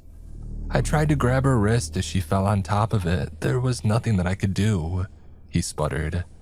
Richard finally stopped shaking as well, his sharp eyes upon Eckley. "Which hand?" "I'm sorry, what?" Joseph asked in confusion. "I said, which hand did you try to grab her wrist with?" Eckley laughed nervously, shooting a look at me and then Johan. "I'm not sure why that matters." I kept the gun pointed toward his face as I stepped closer to him until it was in between his eyes. "My friend asked you a question. Answer it." Okay, fine, just settle down. I think it was my left hand. Are you satisfied now?" Richard pulled me back, grabbing the gun from my hand and firing a warning shot right next to his foot, causing Joseph to jump back and cuss at him. "Elder, stay behind me. This man isn't who he says he is." The Joseph Eckley, the one that I know, the one that I went to university with. He was right-handed.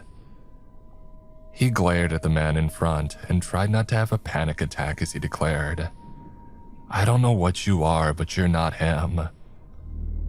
Johan was now the one taking the defensive for Eckley. "You know what I think is happening here?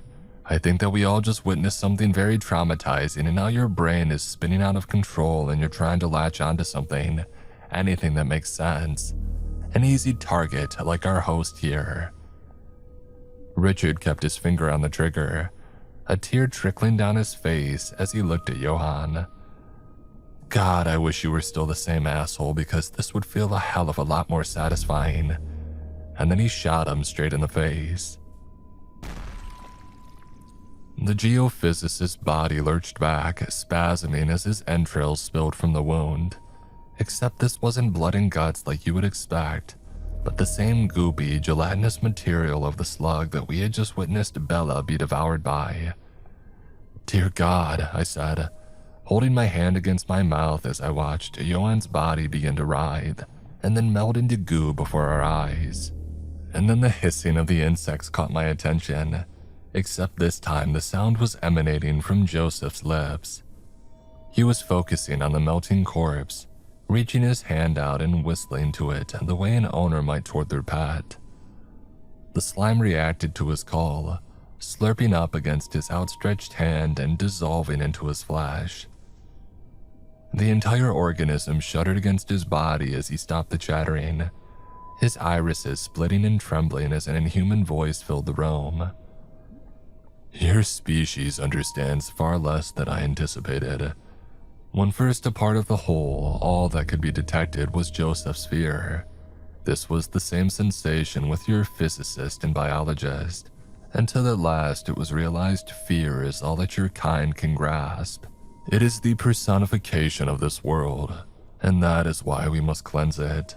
There is no need for fear within the body that we shall create, the body we shall share with all your kind. A gift of freedom, perfection, and intelligence to surpass even death itself. Yet you resist.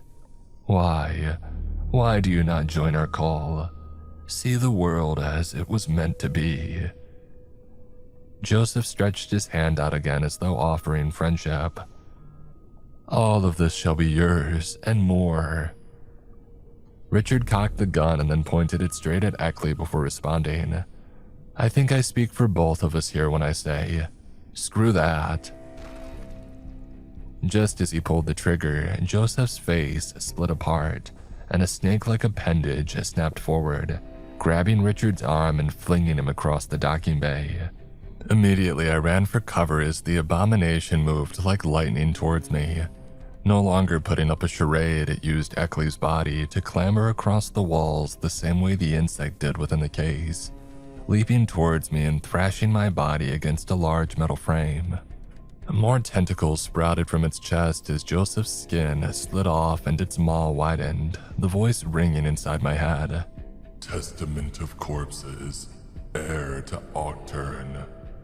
The maw shall feast the flesh of this world, and this world shall become our flesh. The tendrils pressed against my own sides as mandibles pushed from where Eckley once had a jaw, splitting into 3 different patterns as he jabbed toward my throat. From across the room, bullet fire pierced the grizzly bug, the creature shrieking and screaming as Richard crawled up against one of the nearby crates, shouting for me to run. My eyes darted around, trying to find something that could help me fight this nightmare. They focused on the mech suit as I saw the faux Eckley was emerging with the larger slug, discarding its skin like a used tissue. The new amalgamation had its sights on Richard as he continued to pelt it with bullets, providing cover for me as I climbed into the suit and rapidly tried to figure out how to make it work.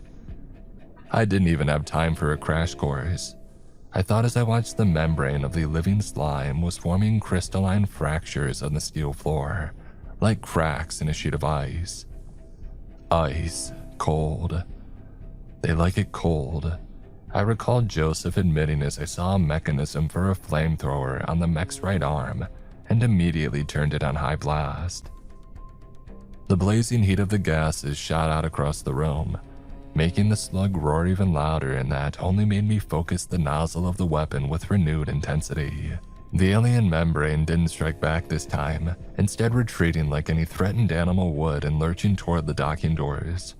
The mech slowly lumbered across the floor as I kept the aim of the flamethrower and swept back and forth to show that I wasn't backing down. Once it was forced into the next corridor, I used the other arm to slam the emergency locking mechanism, sealing the doors in a matter of seconds. The creature shrieked, slamming against the metal, but for a moment it was clear that we were safe. Turning down the heat, I placed the mech on low power and I climbed out, running to Richard as he pulled himself up on a crate. Don't move, you're bleeding, maybe internally too," I said as I saw it saturating through his shirt around his lower waist. "I'm sure I probably broke a few ribs," he remarked, trying to embrace the pain as he looked over at the computer. "Help me over there." I placed his arm over my shoulder, slowly aiding him to the system as he tried his best to ignore the constant pain. Sitting down at the keyboard, he accessed the network and started explaining what he was doing. "Cal said there was a relay post on the opposite side of the trench, probably about 6 miles past where the pipeline stretches. I can guide you from here to there. You take the mech." "What? No. I can't leave you here with that thing," I said, pointing over at the door. The shrieks had stopped and the silence only made me worried even more. That had to mean that Fo Eckley was trying to find another way to get in here. We need to contact the surface, Elder. The station is compromised and so am I. The duty falls to you. Don't make me turn this into an order. I almost considered joking about succession of power but couldn't find it in me. The situation was too dire for even a mild flippant remark. I don't even know how to run all the commands on the suit, I argued. Like I said, I can guide you at least until you pass the pipeline. By that time, you'll know enough to keep going without me. Elder, we don't have the time to argue, you have to go, Richard insisted. He was right and I knew it. Time was short and that creature would return. And that didn't even take into account the much larger version of it outside the station. Instead, my solution was to remove the flamethrower from the arm. With limited fuel air in the dock, it could protect him for a little bit. I told myself as I got into the suit and we activated communications. The plan was straightforward and it seemed pointless to exchange pleasantries. Our lives demanded that I leave immediately. The mech suit was at full power as Richard gave me a salute from the console and I dipped it into the moon pool. The seal to the outer chamber opened and water rushed in on all sides. In a few seconds I was surrounded and locked within, waiting for it to fill and sink me to the ocean floor. You'll see the pipeline 33 meters to your east. Activate your high beams, Richard's voice told me as I touched the sandy ground. The darkness was pierced with the lights on the mech's helmet, and I told him that I saw it, moving slowly and cumbersomely toward the pipe. And this is the easy part. Keep following it until you get to a junction.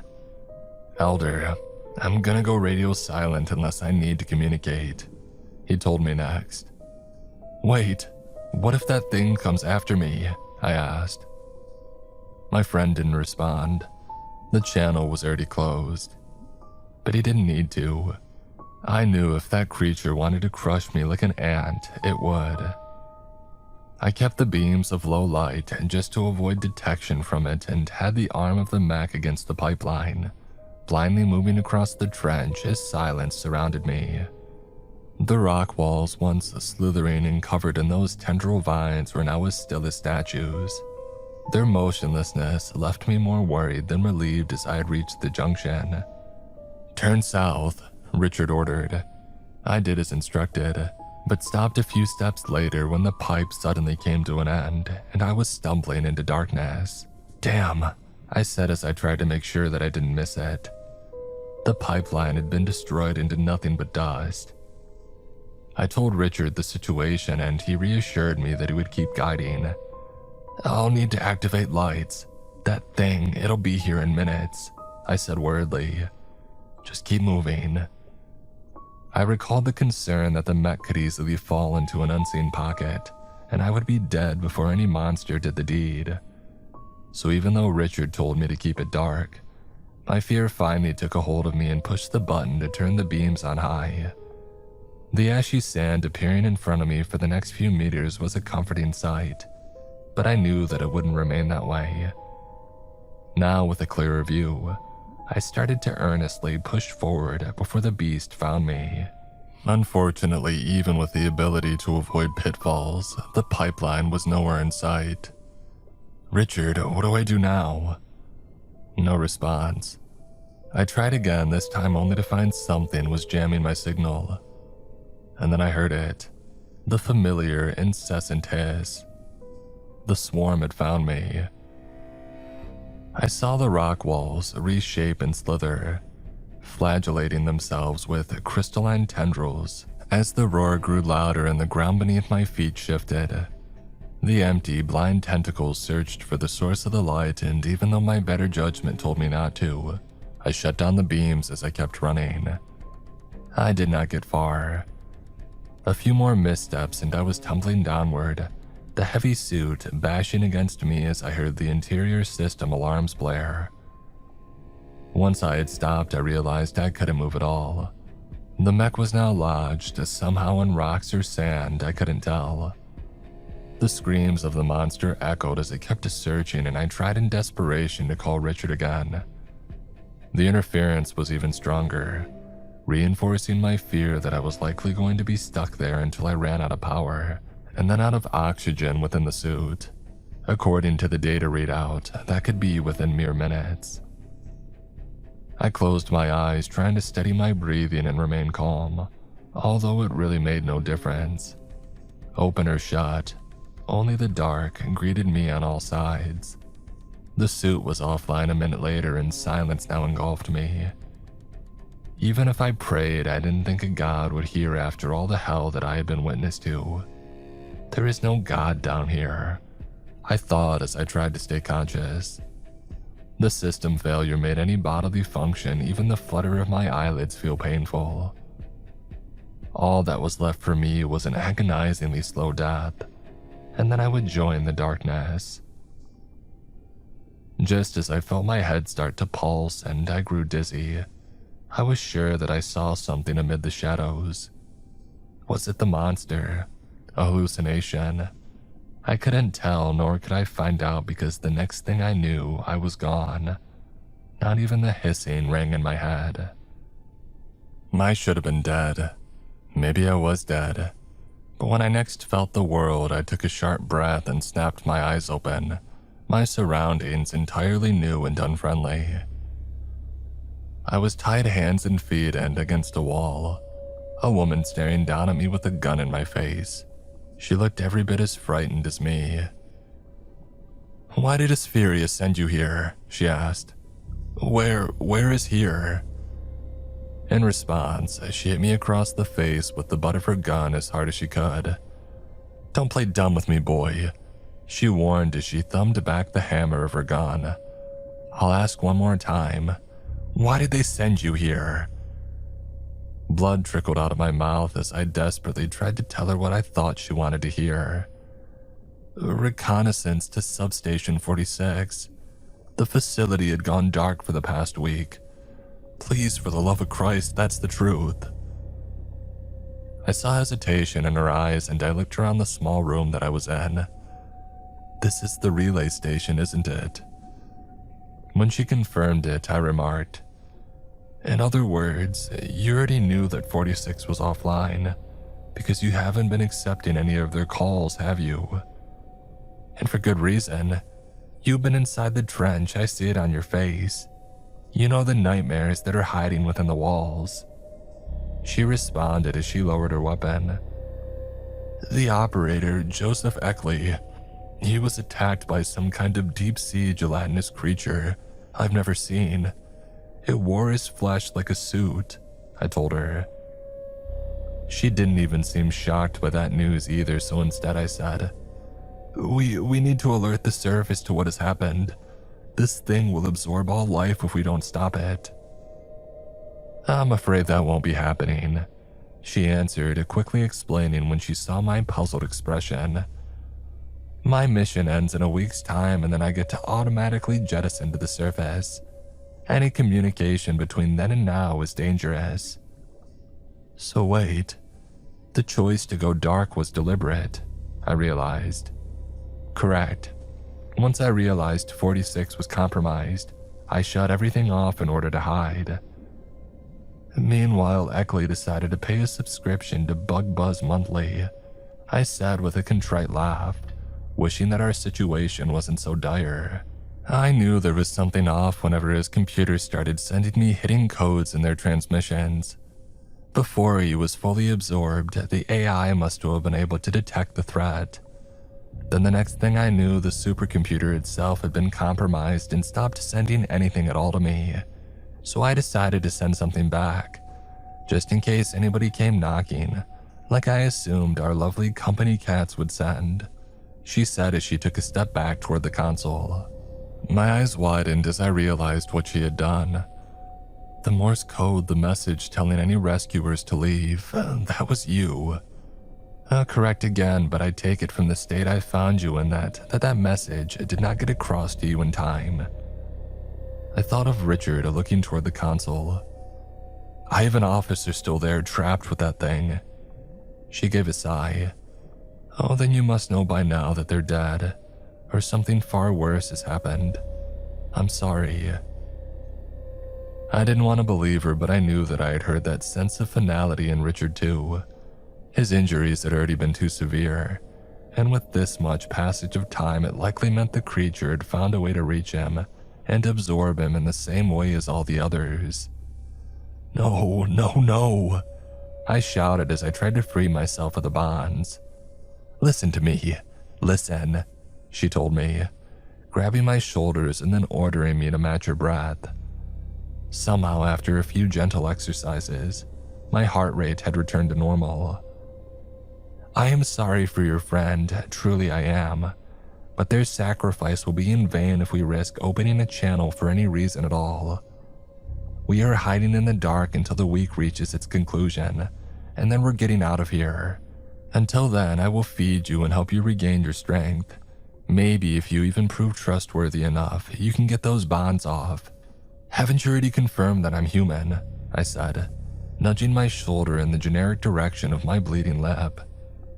I have, which is exactly why I can't trust you. Now sit tight. I'll prepare our dinner for the night. The older operator left me for a moment and I looked around the room again. Everything now at last made sense as to why no communications had been sent back to the surface, and one definite fact dominated my mind. I had to make sure that no one above would ever know what happened here. One way or another, the station and the threat it represents had to be destroyed. The question was, how? And then I saw a set of controls that looked promising. Pressure valves. The pipeline that connects the relay to 46 must be controlled from here to send necessary power supply, and my new friend must have at some point manually cut it out as well. But that didn't mean that tubing it back on would be pointless. I thought as I recalled where the pipe had been destroyed. Pushing out enough chemicals toward the facility could ignite a chemical reaction and cause the entire trench to explode and collapse. Gingerly, I got up, scooting my body over to the controls to get a better look. I couldn't be certain that it would work unless I activated the system. It would only take a minute. Impulsively, I jabbed at the machine with my forehead, switching the console to life and watching as the monitors lit up. I waited for the pressure control to do the same, only instead for a chirp on the screen to inform me of an incoming frequency. Richard. That meant he was trying to find me already. I realized, and I almost ignored my host's warnings and opened the comms. Instead, I only allowed it to play the transmission and confirm her fears. It was the same chattering of noise from the insects that had been broadcast before, stronger now and more purposeful. My friend was gone and the monster was on the hunt. The inevitable feeling that it would find us and kill us made me feel paralyzed by dread. And then at last, the panel for the pressure valve told me it was back online, and I used my nose to reactivate it, lurching over like a misshapen worm. As the screen warned me of the dangers, I heard my host scream in alarm and run into the comm center. "No, no, don't!" she shouted as she lunged at me. Right as we collided, I used my mouth to grab the trigger, the alarms blaring louder as she slammed me to the floor. But I succeeded. The chemicals sputtered out and we both heard the explosion begin to cascade through the trench. Quickly, she shut the entire system down, cursing to herself as I spit a tooth out of my mouth. "Damn, you fight like a gladiator," I told her as I scooted myself back to the wall. "Do you realize what you've just done? I killed that thing and anything else within that trench. You're welcome," I said as I watched the explosive chemicals grow larger and an underwater ripple effect occurred when it hit something in the distant horizon, likely the station itself. She managed to shut the pressure off again, saying a prayer under her breath as the explosion stopped and it grew quiet. And then I heard the monster roar and my heart sank. "What? How? Nothing could survive that," I said, sputtering like an idiot. "Nothing except a god," she whispered as she looked at her service weapon again. This time she had the face of someone who knew there were no options left. It's on its way here. No, I can't override the systems to jettison us back up to the surface early. No supercomputer here, nothing to hack. The only thing we get to do now is watch. Watch and wait as death itself devours us whole. She picked up the gun and checked the chamber. And did you know I didn't even have it loaded earlier? She absentmindedly walked past me and over to the ammunition closet, punching in an access code and taking out 2 bullets. I wished I had never used my robes to pull you from that canyon, but I guess there is no positive to all of this. Now I don't have to die down here alone, she remarked as she loaded the gun. Wait, you don't have to do this, I screamed as she held the gun under her chin, pointed up so it would be over in an instant. I never even got your name, I begged her as she thumbed the hammer back again.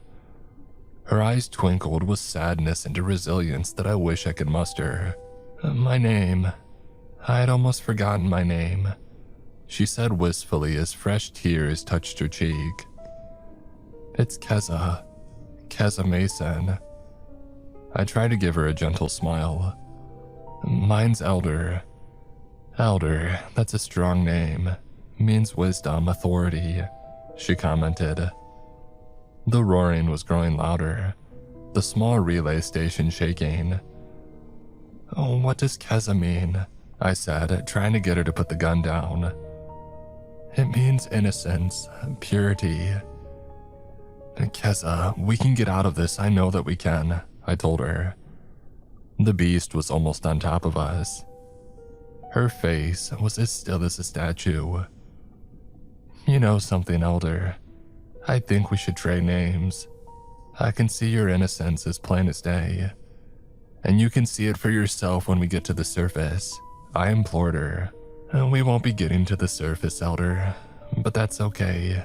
I have a feeling, a very good feeling that we'll be seeing each other very soon. She reached in her back pocket and tossed a knife on the floor with her free hand. And then she pulled the trigger of the gun with the other. I screamed and shouted as her body crumpled to the floor, limp and empty. And then the hissing roared above the ceiling of the relay station. Tumbling over to one side, I used my feet to kick the knife toward my fingers.